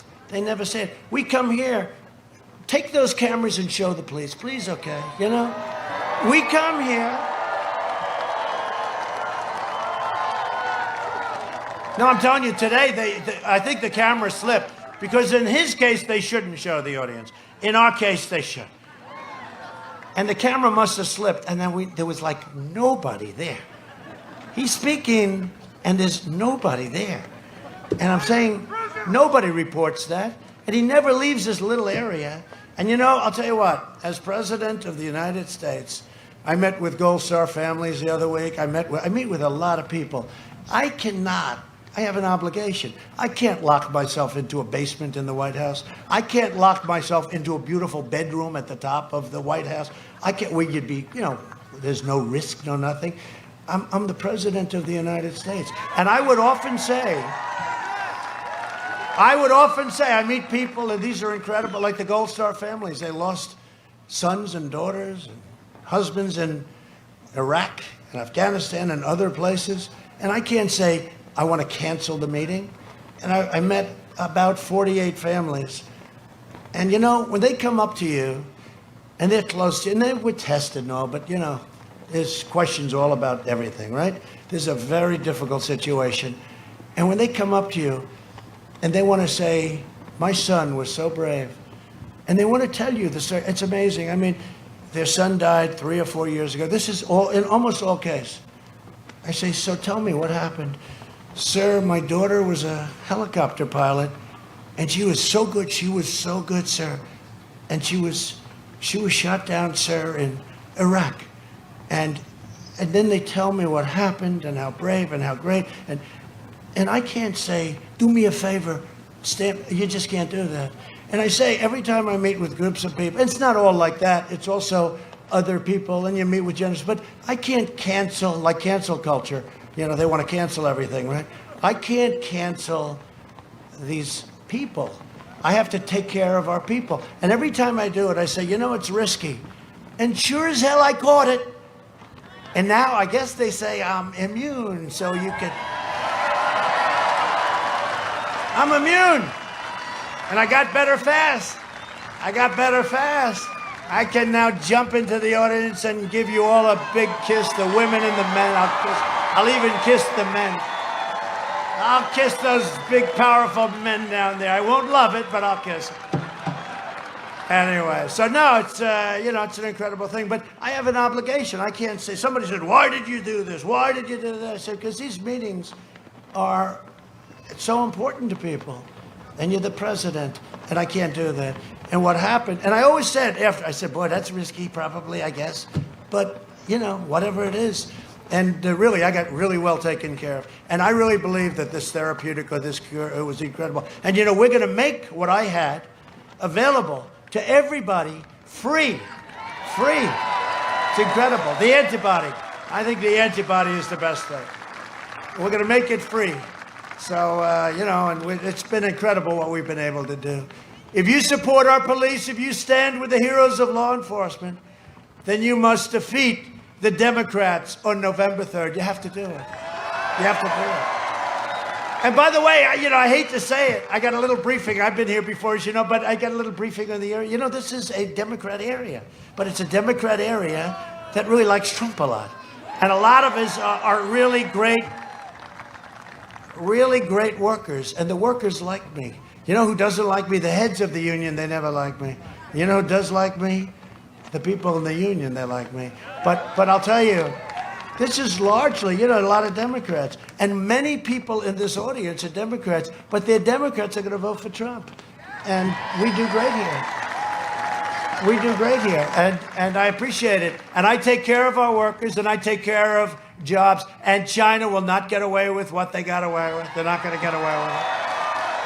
Not going to get away with it. We just finished an incredible trade deal. In fact, 2 weeks ago, the largest order of corn in the history of our country, the largest order of soybeans in the history, the largest beef order, cattle, the beef order. And there's all of that's good, but you know what? Not the same. It's not. Does that make sense to you? It doesn't mean what it would have meant had they not put us through, because they stopped it from going into China, but they didn't stop it from going to the rest of the world, including our country, Europe, the rest of the world. So, so you Democrats, some of, well, by the way, just seriously, without a big deal, I'm just curious. Raise your hand if you're a Democrat. Seriously, it's just interesting. I'm going to do a poll. It costs nothing, right? I like these polls that cost nothing. You know, they do a poll. It costs $1 million. They interview like 12 people, right? Then they wonder why their polls are off, you know. We've interviewed 253 people. They oversample Democrats by 28%. Trump is down 5. I said, yeah, but you're interviewing mostly Democrats. Did you ever see that? I guess there must be a legal reason why they have to put it. But they oversample by 18, 20, 21%. How about last election? So I was down in all 9 places that I had to win. That wasn't a good feeling, you know, wake up. How are we doing? Well, you're down in all 9 places. By the end of the evening, I won all 9 places, you know? Well, think of that. Other than that, they did a great job of polling. They even had me believing it for a while. But what I didn't believe, because we had a lot of spirit 4 years ago, and by the way, nothing like we have now. This is far greater. You know, this is still 17 days out, and you know, it sounds like very little, but that's a lot. That's a lot. Normally, a crowd like this would be like for the night before for a candidate, one-time shot. We have this all over. You had to see what we had in Pennsylvania, in Florida. We were in Florida. We had, I think, 41,000 people. All over. We were in Atlanta. We were in, we just got back from Georgia. I mean, it's like this, but the spirit. We have much more spirit now than we ever had 4 years ago, and we had a record. A record. But you know what? The media is more corrupt, and they're worse. The media, it's not really Biden, because, you know, you can't have, she was tougher, she was smarter. Look, Hillary was a lot smarter than Sleepy Joe, let's not get ourselves. She was a better candidate. Well, I don't know, look, you know, we'll see how it all turns out, right? What's a better candidate? It's a better, but she was much sharper, she was much smarter, but it's not that. The media has become crazed, and the big tech companies have become crazed. They won't let the fact that we caught him in a total corrupt deal, they won't let the news get out. They won't let, and in all fairness to Fox, I have my own problems with Fox, but at least Fox is letting it out. And I'll tell you who's incredible. A newspaper called the New York Post, the oldest paper in America. It's the 5th largest paper in America, and they are all into finding out about all of this. Joe Biden, forget about the family, Joe Biden. Yeah, I mean, it really is, right? It's really corruption, but it's Joe Biden corruption. So we're thrilled to be here with some incredible people, and you're going to be joined by a man, and I mean this too. You know, I say, oh, everybody's wonderful, and then half the time you can't stand them, but you got to say it. But this guy is wonderful. He's one of the smartest people in the Senate. A lot of people don't know that. See, I know that because I do a lot of very complex things. And there aren't a lot of people that understand, but he understands. And nobody understands finance better. But now what he's doing on, he's the chairman of Homeland Security. What he's doing on corruption is unbelievable. And I am very proud of your state for a lot of reasons. But one of the reasons is that you have a senator named Ron Johnson. Where's Ron? Come here, come here. Come here. Come here, Ron. Would you get him up, please? Get him up. Come on, Ron. I got to get him up. He deserves it. He deserves it. Come on, Ron.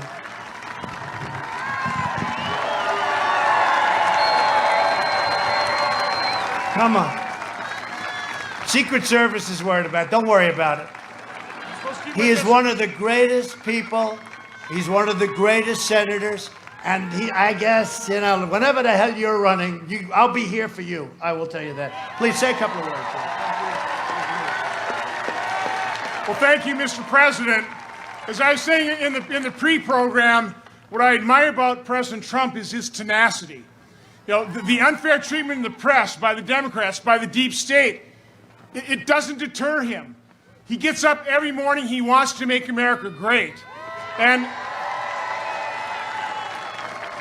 he talked about the First Step Act. I was a witness. That criminal justice reform was dead. It was going nowhere until President Trump stepped up to the plate and made sure he got it done, and he did. Another piece of legislation that's very dear to my heart was something, again, it was dead. It was going nowhere. It's called Right to Try. And Mr. President, I will never forget, in that State of the Union address, you started talking about this bill that I'd been championing, and you hadn't said the name yet. I'm going, I think he's talking about Right to Try. And all of a sudden he goes, we have to pass Right to Try. And I don't know if you saw me spring up like a jack-in-the-box. But again, that is President Trump's leadership. He doesn't get credit for it.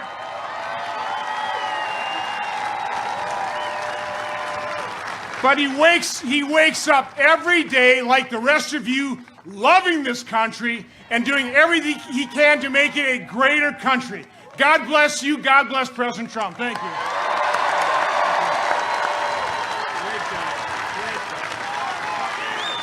He's a great guy. Don't lose him. Ron, when are you up next year? Next time, 2 years, right? Don't lose him. I'll be here, Ron. I'll be fighting for you. No, he's really a great guy, and I'm glad you came up, and I'm glad to have you here, Ron. And really, we're very proud of you. We have some warriors with us and people that have been with us through the fake impeachment hoax. That was one of the great hoaxes. And don't forget, we have done, and Ron understands that better than maybe anybody, we've done more in 3.5 years than any administration, first 3.5 years, than any administration in the history. He mentions right to try. That's where a person is terminally ill and they can't get a medicine that looks real good, but it hasn't been approved because it has to go through this long process, which we've cut in half, by the way. But they can't get. So now they sign a document. And, you know, it was very complicated, but not for me. It wasn't complicated. I said, you take the liability away. But we had problems with the insurance companies because they didn't want. We had problems with everybody, including the country. They didn't want to get sued. So people would go all over the world. If they had some money, if they didn't have money, they'd go home and they'd just die. And now if we have something that may work, but it's 2 years away, 3 years away, they sign just a quick waiver. And we've had right to try. And Ron, I don't know if you know the success rate. It's been unbelievable, the number of people. This isn't just trying. We have kept people alive and healthy and well and fully recovered. You know, it's a very great thing. And I could never understand it because for years I said, why wouldn't they give somebody who's terminally ill a drug? And because they say, we don't want to get sued because they'll get sued, you know, the family will sue or something happens. I mean, I understand it all, but we got it done. They signed a waiver, but we got it done. And the effects, and you know what else happened? Side effect that nobody thought too much about? These companies that are trying to prove that their drug works, I'll tell you, if it works there, it works everywhere. It's incredible. And they're able to speed it up, where they speed them up, because we've had some unbelievable stories. One in particular that I know, a young lady who spoke at the National Convention, Republican National Convention. But the success rate has been incredible. So I want to thank you for that. You're right. You're one of the real authors of it. We want to also thank Glenn Grothman. Glenn has been incredible. He's been from the beginning by me, and I want to thank you, Glenn, for what you've done. A young, beautiful gentleman, Brian Style. Hi, Brian. What a job he's doing. What a job. This is your deal over here, right? This is good. This is it. Keep him happy, I'll tell you. It's a big future. Thank you very much for being here. And everybody knows Darren LaHood. Darren, thank you. Great job. Warriors. Warriors. You really are. You're all great. Wisconsin. You produce some good in Wisconsin. What can I tell you? The Wisconsin GOP chairman, Andrew Hitt. Where's Andrew? Thank you, Andrew. How are we doing, Andrew? Going to win this state? We've got to win it. We got to win it. By the way, I wanted to ask, before Ron Johnson interrupted me, so who is a Republican here? Just raise your hand. Okay, that's a lot. Seriously, don't worry about your hand. We all love you. Who is a Democrat here?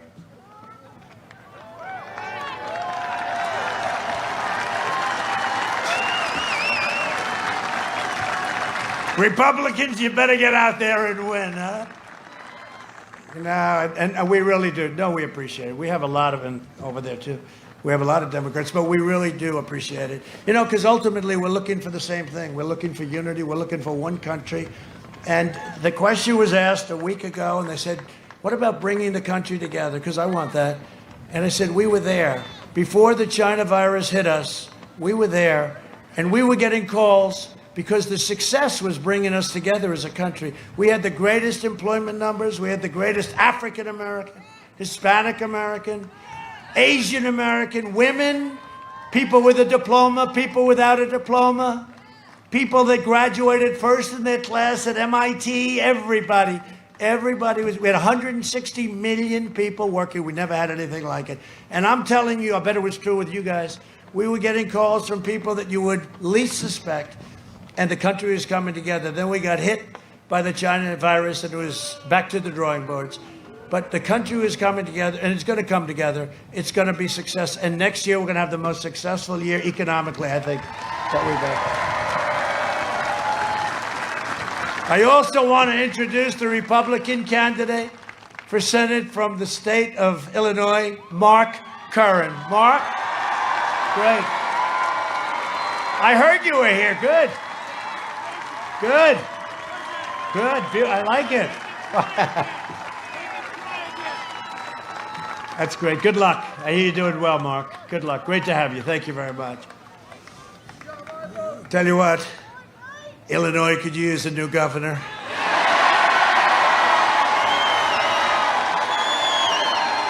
That guy doesn't know what's happening. They got to open up that state. They got to open up that state.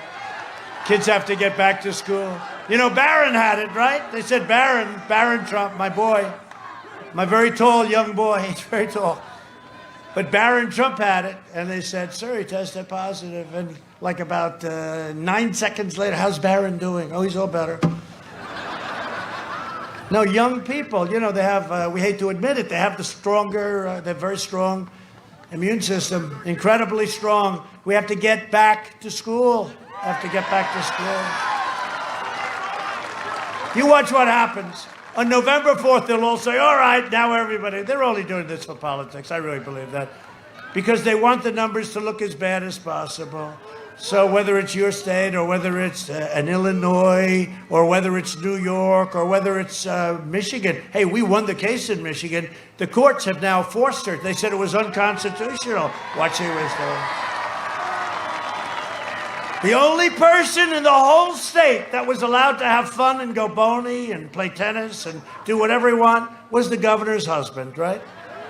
Her husband was free to do whatever he wanted, but other than that, it was like a prison she was operating.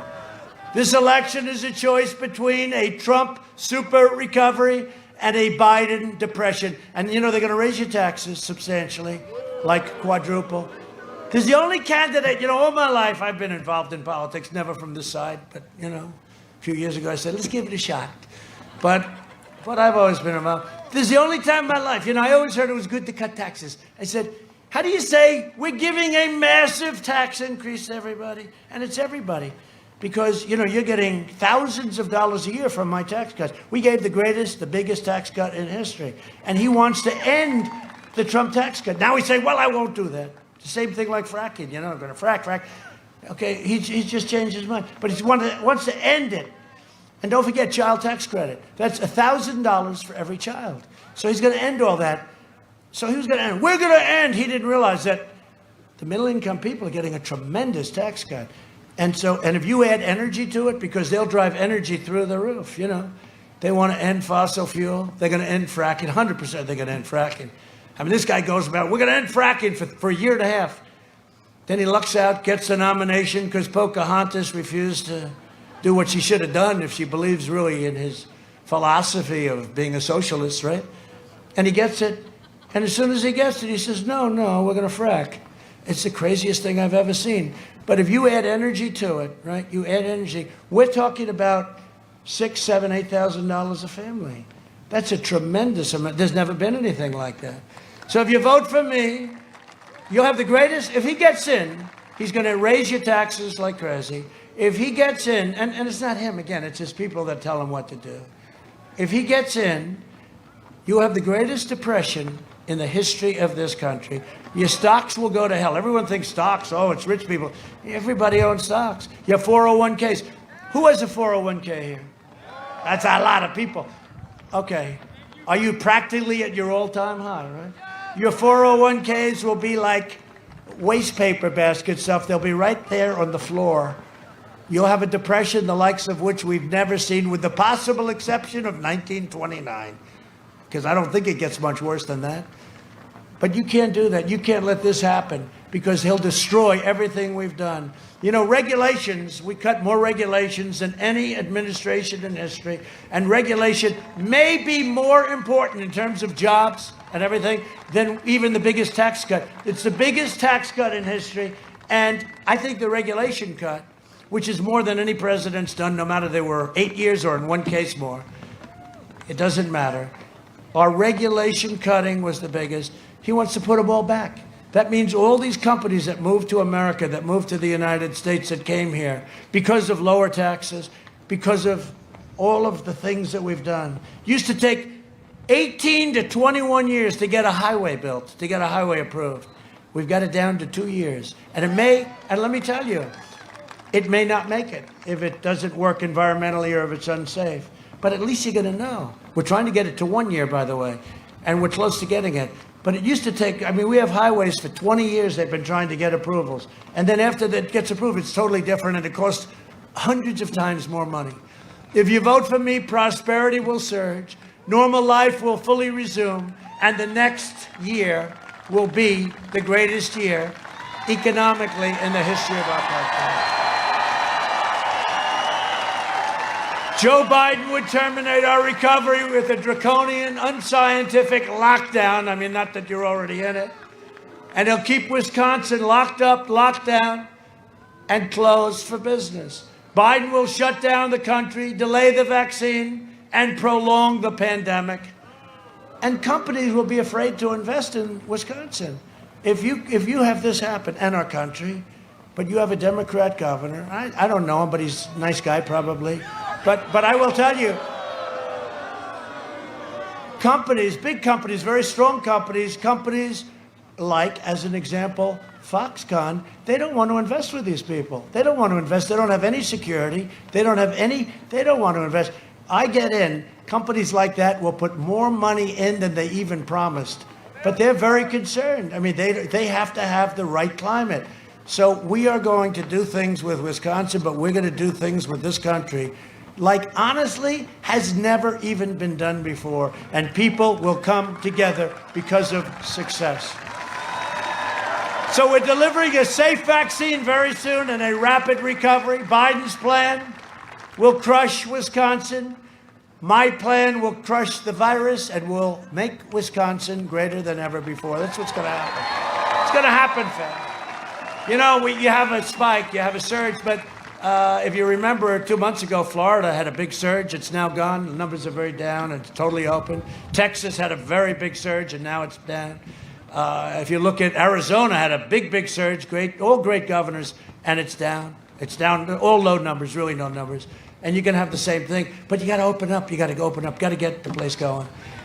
Joe Biden is the living embodiment of the corrupt political class that enriched itself while draining the economic life and soul from our country. 47 years. And he says, well, I should have done this or that. I said, Joe, you were here for 47 years. I always hate it when he says that I should have done something. And I said, and he only left a short time ago. It wasn't like they were, 25 years ago. He's been at a high position for 47 years. I said, Joe, you could have done something. For the last 47 years, Joe Biden, you shipped away your jobs, shut down your factories, and you know it very well. You got hit hard here. Threw open your borders and ravaged our cities while sacrificing American blood and treasure in endless wars that were ridiculous in countries that you'd never even heard of. Joe Biden, they're all coming back. They're all coming back. Got a lot of them. Most of them are back. Joe Biden is and always has been a corrupt politician. I hate to say it. And the Biden family is a criminal enterprise. It really is. It's a criminal enterprise. To be honest with you, he makes crooked Hillary Clinton look like an amateur. And China has already bought and paid for Joe Biden. Let me tell you, if Joe Biden became president, China will own this country. China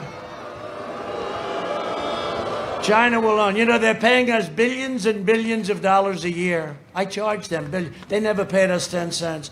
I gave $28 billion to the farmers, many of them right here. 28, 12 and 16, 2 years. I said to Sonny Perdue, Secretary of Agriculture, great guy, how much have we been targeted for our farmers by China? He said, sir, 2 years ago, $12 billion. And last year, 28 billion. I said, that's good. We're going to target them. We took $28 billion. We had tens of billions left over. They went to the Treasury, our Treasury, by the way. Our Treasury, right into our Treasury. Not into China's Treasury, our Treasury. But we had $28 billion that went to the farmers, and a lot of you farmers got it. I also cut the tariffs between Canada, what they were doing to you, with 287% tariffs. So I'm not just running against Biden, I'm running against the left-wing media, the big tech companies. But if you think about it, the Democrats and the media are one and the same. When you look at MSDNC and you look at fake news CNN, then you look at the fake New York Times, the failing New York Times. And the good news is, look, well, I don't even call it good news, but when someday I leave, whether it's in 4 years, 8 years, 12 years, 16 years.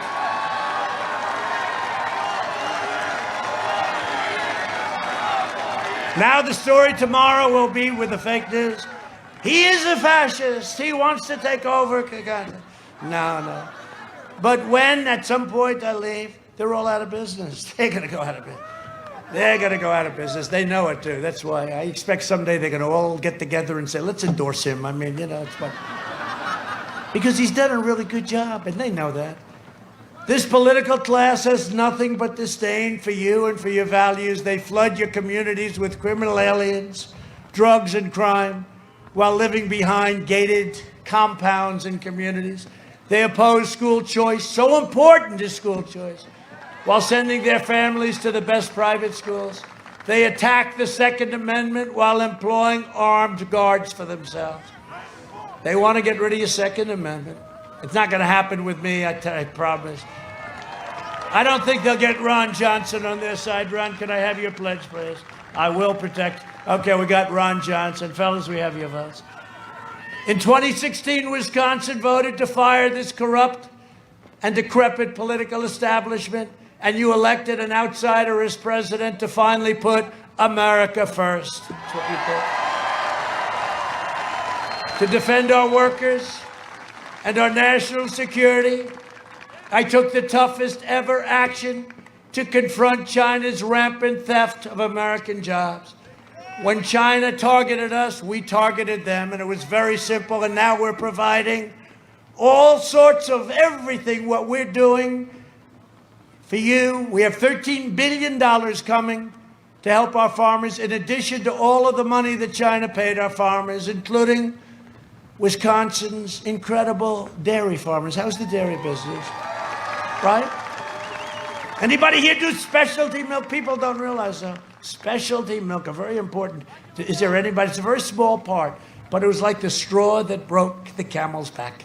Because I met with these guys, and what they were doing, ripping you off on the big stuff, specialty milk. And anybody do specialty milk? I don't know.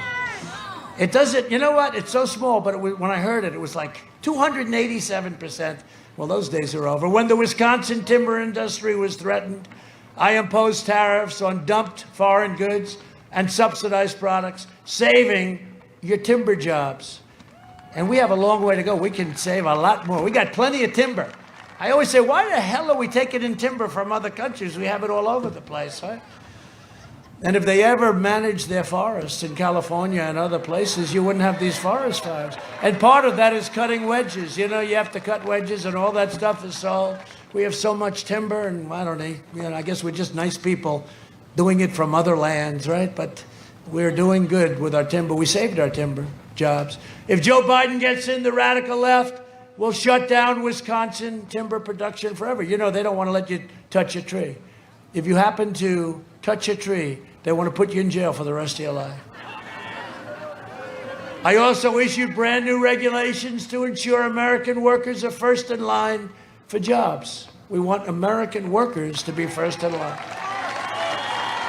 Biden will allow his donors to bring in a flood of cheap foreign workers and wipe out your middle class. We don't want that happening. Under my leadership, we achieved the most secure border in U.S. history. Our southern border is so secure. That wall, we're doing 10 miles a week, and we'll be hitting over 400 miles within a period of a couple of weeks. And it'll be finished very soon. And by the way, Mexico is paying for the wall. You do know, they keep saying. So finally they said, well, all right, he's built the wall. Let's not talk about the wall anymore. So now whenever they go, but Mexico's not paying. No, Mexico is paying. We're putting a charge at the border, and Mexico's paying us for the wall. But Mexico's been great to us because they have 27,000 soldiers all along our southern border. And I want to thank the president of Mexico, who happens to be a great guy. And they do have a big COVID problem. This is a good time to have a wall because, you know, we have that wall and it is not penetrable. It is just not. Remember they used to talk about, we don't need a wall, that's obsolete, right? They wanted drones, little drones flying all over. You know what the drones would be good at? With cameras on them, so that we could watch all the people pouring into our country. Right? They wanted drones. Remember crying Chuck Schumer? You know Schumer? He cries anytime. I've known him all his life. I've never seen him cry. But when he wants to get on camera, he cries so much. Crying Chuck, I call him. You know, because he feels so sad. He feels so sorry for people. Don't worry about it. He doesn't. But crying Chuck, you understand what I mean. Crying Chuck, what a beauty. Ron looks like, because not a good guy. But crying Chuck was talking about walls are obsolete. I said, walls aren't obsolete. And he said, no, we need technology, drones. I said, drones aren't going to help you. I mean, they're nice. You know, we have all sorts of attachments to the wall. This wall is technologically very advanced. And drones are fine. But you got to have a wall. And then I said to a group of people, and they thought it was sort of cool, you know, you do a computer today, you do a chip, you do anything today, it's obsolete in about 19 minutes, right? We've just developed a new computer. It's the greatest thing ever. 3 weeks later, somebody does a better one, right? It's a horrible business. That's why I like real estate. You buy a good piece of land, it's good. I like it better. Simpler, right? But you know what? Everything's obsolete like in 15 minutes, except for two things. And you know what that is. I've been telling you, right? A wheel and a wall. In 1,000 years, you'll come back. And the only two things that you'll have that are very modern will be a wheel and a wall. Look at the wall they built over there. They took trucks and they put them together because they don't want any criminals coming in here. So that's a wall. If they had a drone circling up there, or our great Secret Service, I think our Secret Service would be, who are the bad guys and who are the good guys? So look at that. They built a wall. That wall took them about 12 minutes. But the two things are a wheel and a wall. Everything else is going to be obsolete in about 12 minutes. In the last 3 years, we've arrested over 500,000 criminal aliens, including those charged with murder, assault, sex offenses. We have over 6,000 murderers that ICE has apprehended in our great Border Patrol, and we owe them a debt of gratitude. Think of that. Think of that. 6,000 murderers we took off the streets. In some cases, they're so bad we didn't even want to give them. We have to take care. I don't want to pay for them for the next long period of time. Frankly, if it was up to me, I'm a person that believes in the death penalty, but what are you going to do? So controversial. So we'll end up keeping them for 50 years. We'll end up feeding them for 50 years. But look, let me just tell you, we have what the job that ICE does and Border Patrol, and you know, like this guy's a tough guy. You don't want the job. You don't want it. You don't want it. There's a couple of guys could probably, maybe you'd be good at it. I don't know. He looks pretty tough. You got to be tough. You know, these guys, the ICE guys, you'll see these killers from the MS-13. They're total killers. Sit down, folks.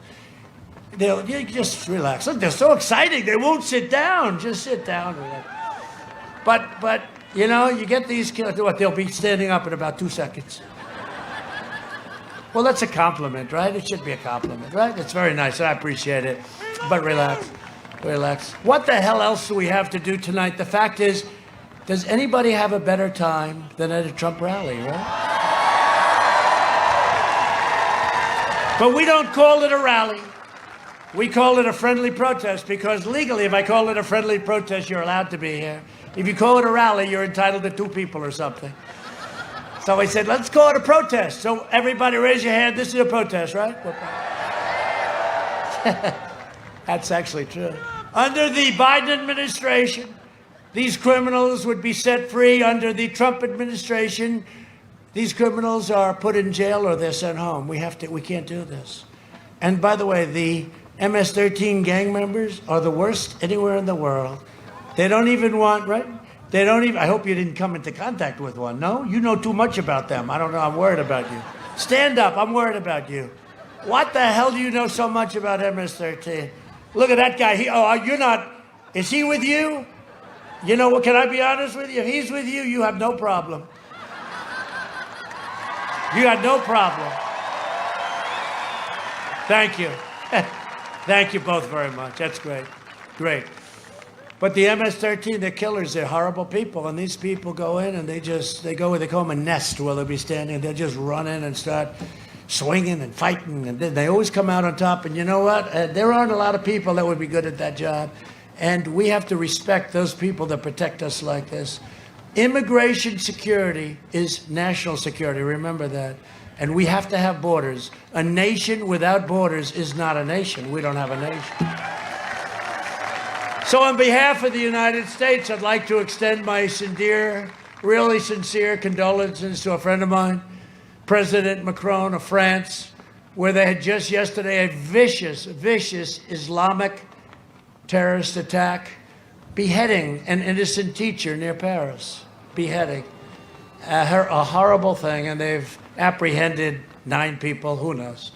But we've been very, very strong on radical Islamic terrorism, and we do have a ban. People said, oh, that's such a terrible thing. Remember I put the ban on? And then we got sued, and we lost, and then we won in the United States Supreme Court.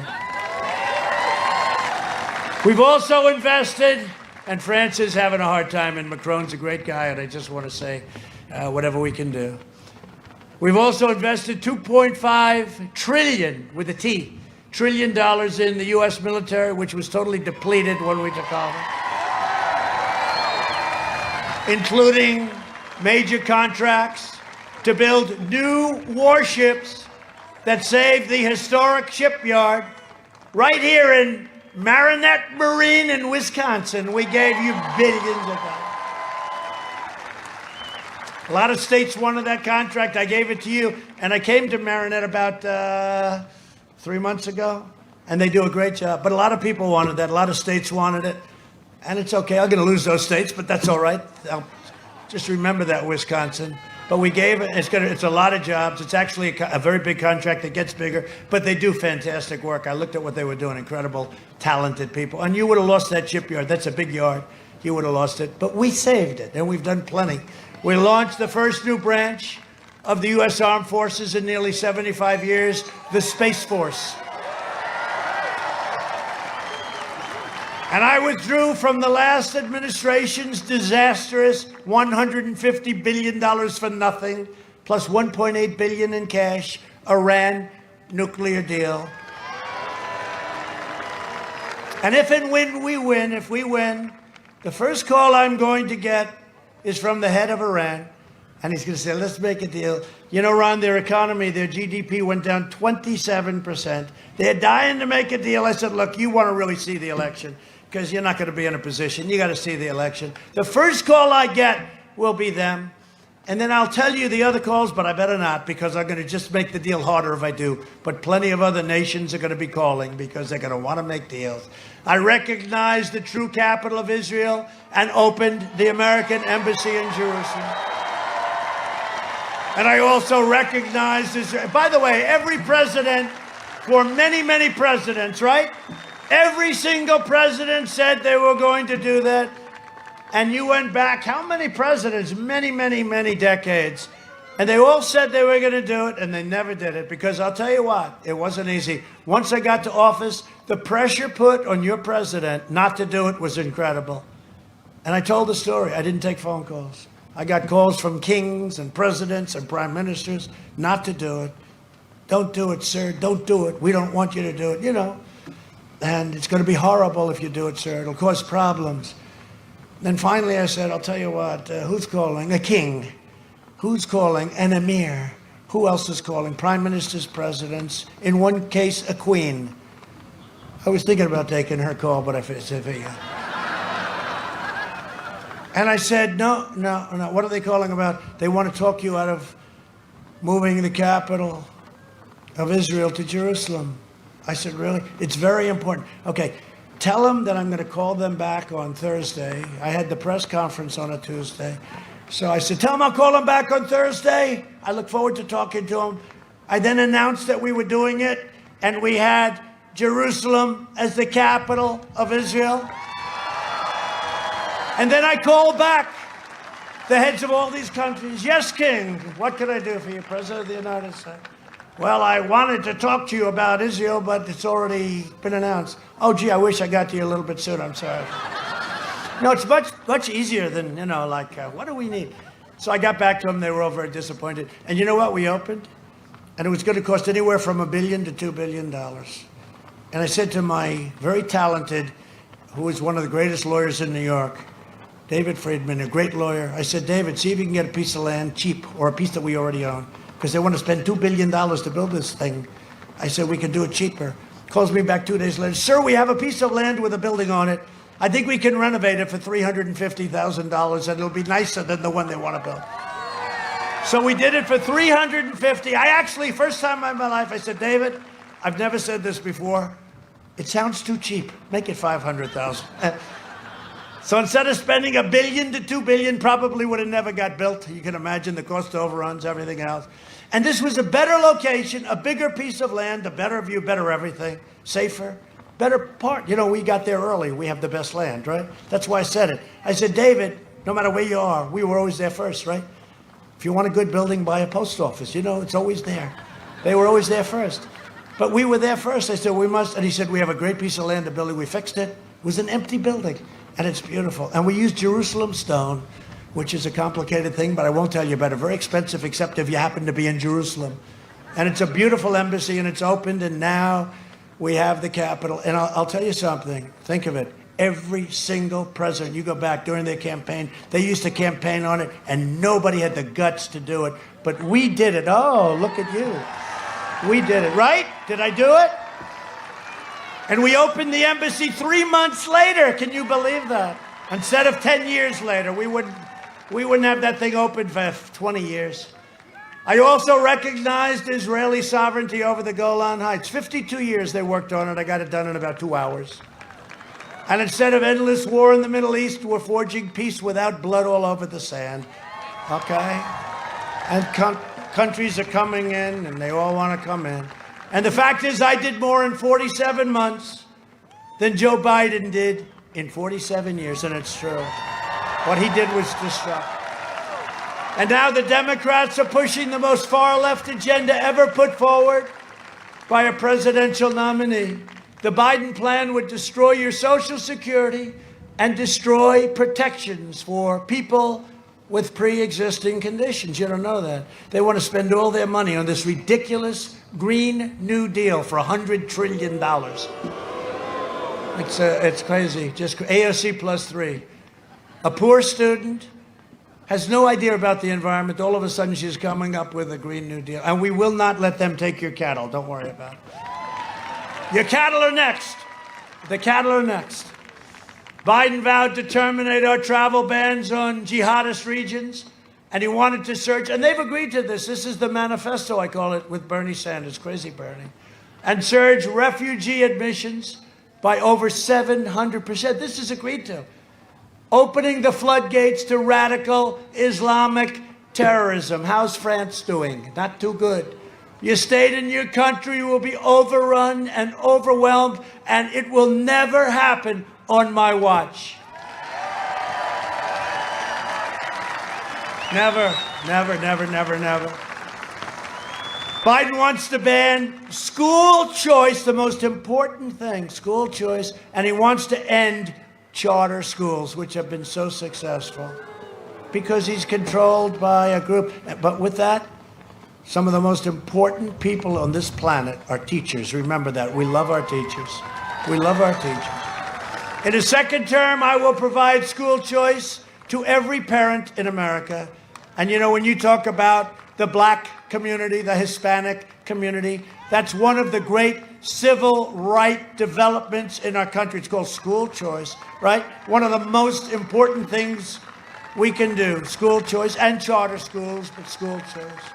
A vote for Republicans is a vote for safe communities, great job, just incredible jobs, and a limitless future for all Americans. It's really about the American dream. The American dream is alive and well. The American dream is alive and well.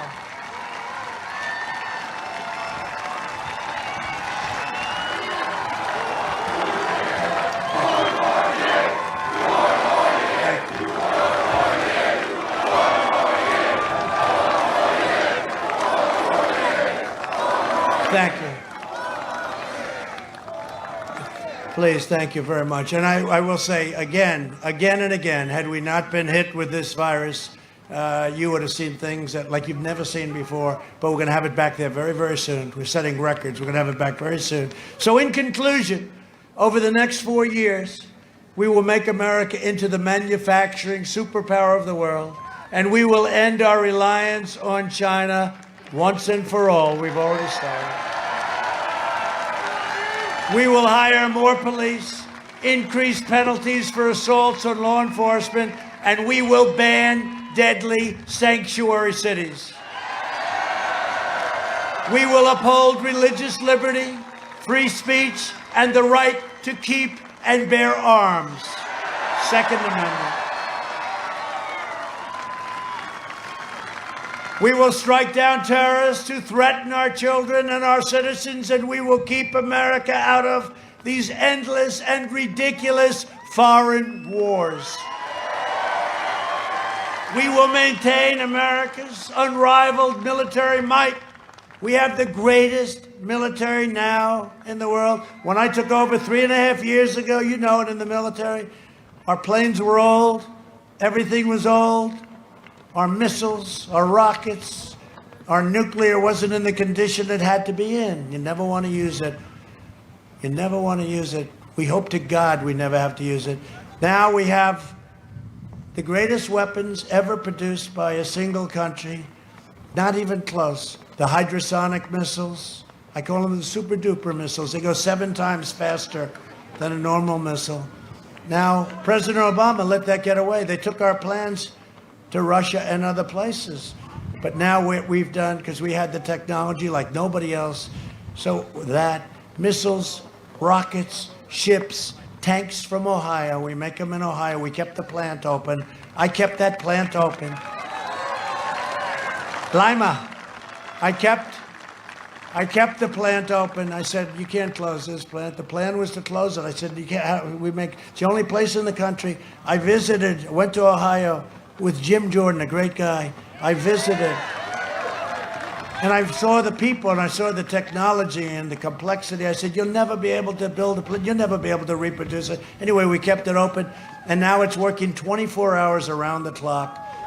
Okay, all made in the U.S. New jets, the fighters, F-35s, everything new. And when I took over, our military, and you know it, the military people, it was totally depleted. We now have the greatest. We're the envy of Russia and China and North Korea and every country in the world. There is nobody that has anything near our weaponry. And again, we hope to God we never, ever have to use it. But we will have peace through strength. That's what it's all about. We will end surprise medical billing, require price transparency, which goes into effect on January 1st, and further reduce the cost of prescription drugs. I invoked a thing, what I did, I invoked the favored nations clause. So we are going to pay whatever the lowest price in the world. I said, that's what we're going to pay. The difference is 60, 70, 80, 90% reduction. I am not very popular, however, with Big Pharma. They're spending a lot of money on ads against me. When you see those ads, please remember your drug prices are coming down for a reason. The most powerful lobbyist in the world. They have the biggest lobby in the world by far. But it's the only way. I mean, every year that what they were doing to people, no good. So, or maybe we'll make a deal with Big Pharma along the way. But they are spending a fortune of ads, and that's okay. I mean, people get it. It's going to be the biggest price reduction. You're going to go down 60, 70, 80, maybe 90% in some cases. We will strongly protect Medicare and Social Security, and we will always protect patients with pre-existing conditions. And they won't. America will land the first woman on the moon, and the United States will be the first nation to land an astronaut on Mars. We're getting very close. We will stop the radical indoctrination of our students and restore patriotic education to our schools. We will teach our children to love our country, honor our history, and always respect our great American flag. And we will live by the timeless words of our national motto, in God we trust. For years you had a president who apologized for America. Now you have a president who is standing up for America and standing up for the great people of Wisconsin. Get out and vote. So get your friends and get your family. Get your neighbors, get your coworkers. If you have a big, lazy boss, if you have a guy that's 150 pounds overweight, but he's a pretty good boss, but he's a little lazy, say, boss, I'm sorry, but you have to get up and you have to vote for Trump. You got to get out and vote. And you can request an absentee ballot today. And if you already have one, return that ballot right away. Or just get out and vote. That's what I like. From Madison till Milwaukee. From Oshkosh to Eau Claire. What beautiful names. I love Oshkosh. I love it. You know why? Children's clothing. I love it. I get plenty of it. Right? I know they're laughing. They didn't know I'm right. I had plenty of it. And from Green Bay to right here in Janesville, we inherit the legacy of Wisconsin patriots who gave their blood, sweat, and tears for our beloved nation. We stand on the shoulders of American heroes who crossed the oceans, blazed the trails, settled a continent, tamed the wilderness, dug out the Panama Canal, laid down the railroads. I mean, think of these things. Think of these things, what we're talking about. Raised up the great giant skyscrapers, won 2 world wars, defeated fascism and communism, and made America the single greatest nation in the history of the world. And we are making it greater than ever before. That's what's happening. Proud citizens like you help build the country. Now you help build this incredible country. And together we are taking back our country. We are returning power to you, the American people. With your help, your devotion, and your drive, we are going to keep on working. We are going to keep on fighting. And we are going to keep on winning, winning, winning. We are one movement, one people, one family, and one glorious nation under God. And together, with the incredible people of Wisconsin, we have made America powerful again. We have made this country powerful like it's never been. We have made America wealthy again. Our stock market is just about at an all-time high. Look at your stocks. Look at those 401ks. How would you feel if it went down by 100%? It's going to only go up. We have made America strong again. We have made America proud again. We have made America safe again. And we will make America great again. Thank you, Wisconsin. Thank you. The President of the United States spoke for about an hour and 32 minutes. He just got done doing one of these in Michigan, a speech around the same length. You think Joe Biden could do that? I don't think so. He has more energy than me, than my crew. We can't keep up with him. We are going on the road, folks. We're going to, we are actually in Carson City, Nevada for a big rally tomorrow night. The president is showing his news there on the stage. I'll tell you about Carson City tomorrow night. You remember Reno? It was extremely crazy in Reno that night. We had people all over the place. The overflow was incredible. This time we came with 2 cameras in Carson City. Tomorrow night it's going to be a big, big rally with lots of overflow, and we'll be ready for it. So don't miss it tomorrow, 7 p.m. Eastern time start, 4 p.m. Pacific, and we'll have cameras all over the place. So that's what we do here at RSBN.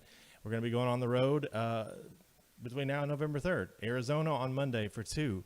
We then will head back east to Erie, Pennsylvania on Monday, and Gastonia, North Carolina on Tuesday. It's just going to get crazier and crazier as we go along. We've been preparing for this. Hey guys, thank you so much for tuning in to the President Trump's rally.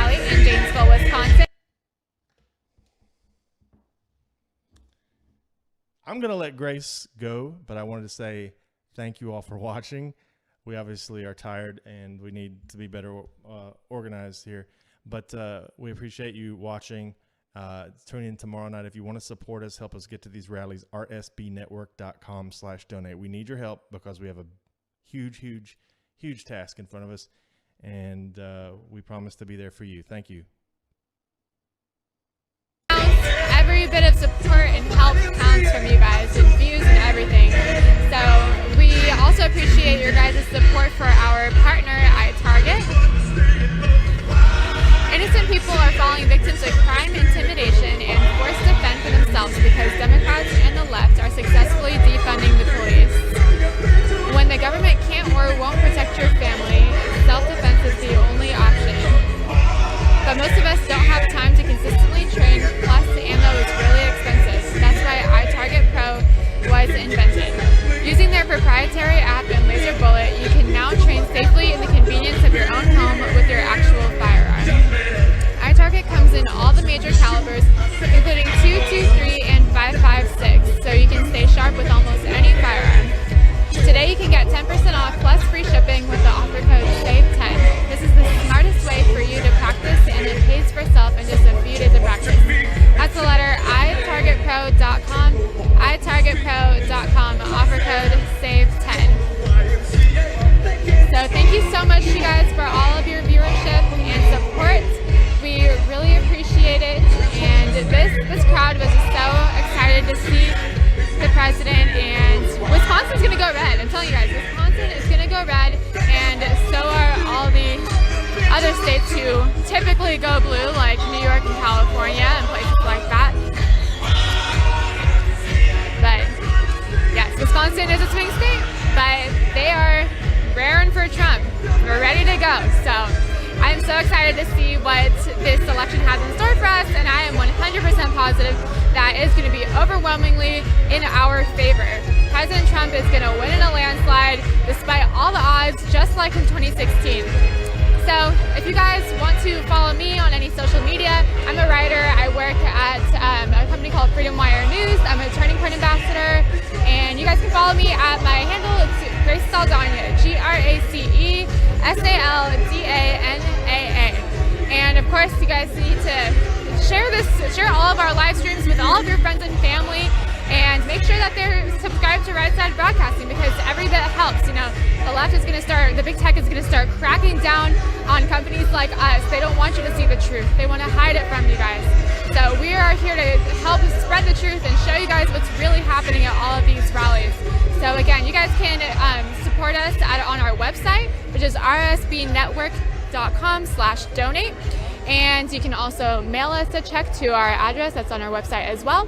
And you guys can also, of course, contribute to our super chats on YouTube, which I usually try to read, but my service wasn't very great tonight, so I'm sorry, you guys. I wish I could have read those, but thank you guys so much for tuning in. You can also support our sponsor, iTarget, one more time. Innocent people are falling victim to crime, intimidation, and forced to fend for themselves because Democrats and the left are successfully defunding the police. When the government can't or won't protect your family, self-defense is the only option. But most of us don't have time to consistently train, plus the ammo is really expensive. That's why iTarget Pro was invented. Using their proprietary app and laser bullet, you can now train safely in the convenience of your own home with your actual firearm. iTarget comes in all the major calibers, including 223 and 5.56, so you can stay sharp with almost any firearm. Today you can get 10% off plus free shipping with the offer code SAVE10. This is the smartest way for you to practice, and it pays for itself in just a few days of practice.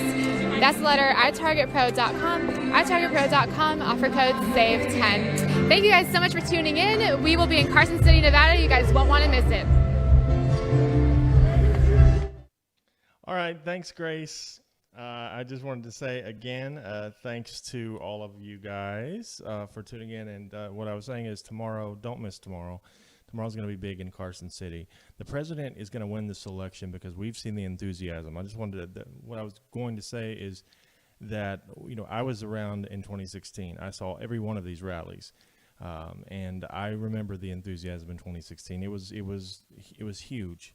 I still didn't think we would win, but I had a better feeling than most people did. And then it comes 2020, and I see the enthusiasm much greater across the country. Everywhere we go, I see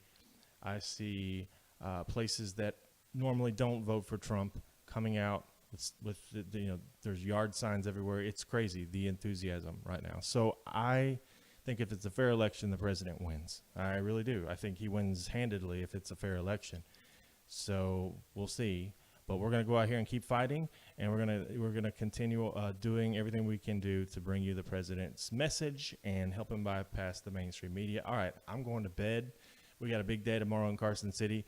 Thanks to the moderators. Thank you so much for all you do. You're volunteering your time to us.